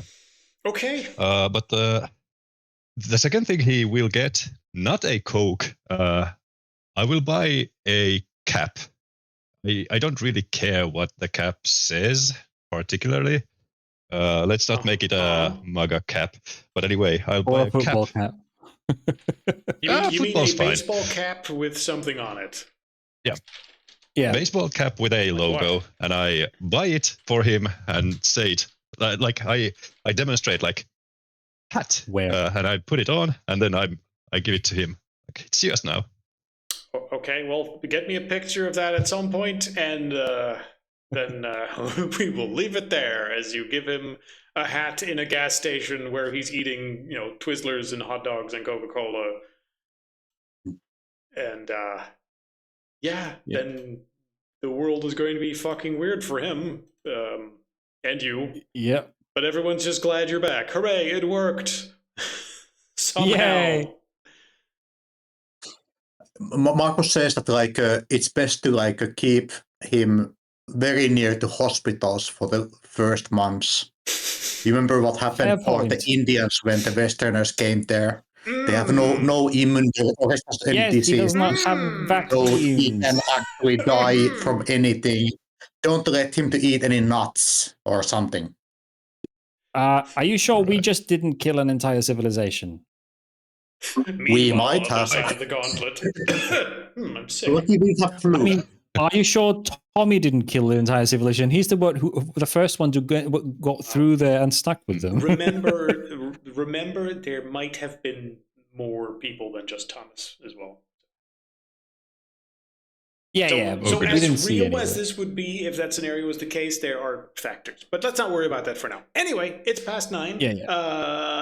I can't Yeah. imagine that we have a more appropriate stopping point than this. So, oh boy, and Colorado is not even fucking done. This was just the rescue Oh mission. boy. Yep. Yeah, this is just us going to poke around Mesa Verde for a little bit while we wait for Pex's car to be fixed and the dust to settle. Yeah, on the bright side, that car's probably fixed. Yeah. Woo! Yeah, we need to get Was it being the car fixed? fixed. Yeah. I mean, it's been a week.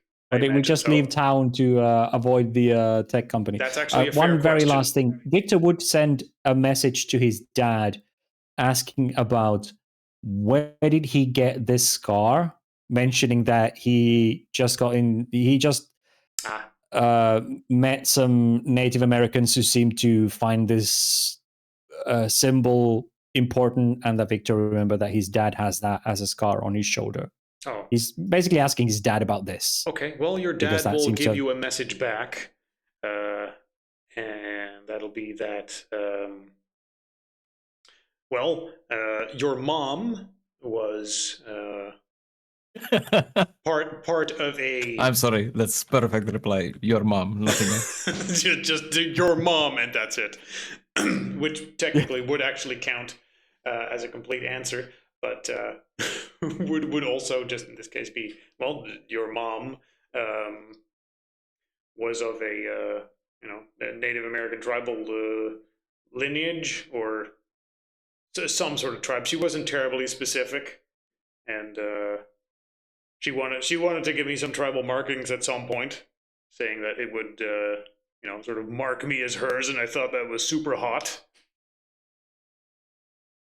And goes, well, I need to talk to mom then. But we can do that later. Well, I mean, I'm So pretty this I sure is always his like- mom imagine is both of his dead. parents are alive still. So Oh, is she alive? yeah. He just left home.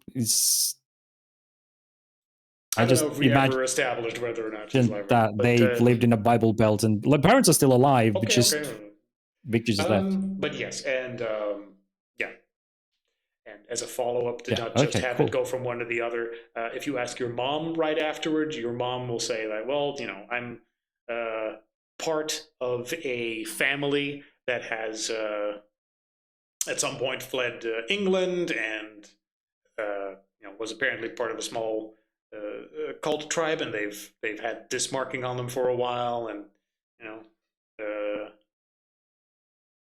it's a little bit of a heritage thing. Okay. And he goes, we have so many questions. I need to video call you two at some point. So much My has dad happened. gave them to me when I was young, the marking like that. So I have it actually. I never showed you that, but I actually have that on on my leg. Okay, do you know what a Galen is? And he shows. We can do this next session. You ask her a bunch of questions, and she will. He will start asking a lot about these questions and the will markers he has actually drawn not have down. she will actually not have these answers for you. Your mom is not active in the occult world. Right. But it's more for the less of the occult and more for the, do these symbols mean anything to descendants of natives in our world? Kind of, and since he was like, oh, your mom's part of that. But as far as your dad and your mom goes, your mom was apparently part of some tribe group. They had this. That's why your dad had it, because she was like, I have it. Right. You should have it to be part of the group. They never gave it to you because that would be a little bit fucked up. We're going to scar our kid. Yeah, especially in a Bible Belt area. And her where they parents live, are so- definitely dead. But yeah, it just sort of the obvious trail ends there. But yeah, apparently your mom was part of a tribe, which means you're technically part of that tribe. Ah. Dun dun dun! New Dun, dun, dun, revelation. dun, dun, He's dun, dun, part dun. Native American. Dun dun dun dun in the gas station. Dun dun dun. As you're on the Yeah, phone. exactly. Dun, dun, dun. Yeah, but I'm that's a new part of the revelation for tribe. Victor. Sir, I'm this part is of. a I'm part Native Costco. American. So I can start He's a like, casino "That is now. good." Yes. Tribe means a lot more That's than why just than just Native American, but still. Yeah. Yeah. I think she said New England. It doesn't matter. We're done for now. Details later. Yeah. I need to remember what I have Yeah. written down. Okay. With that, we're done. If there's no objections or anything. All right. No. Good night, then, everyone. Good night, everyone. Good Good night. night. Good night, Thank you for everyone. the session. Yeah. Thanks for the game. Good night.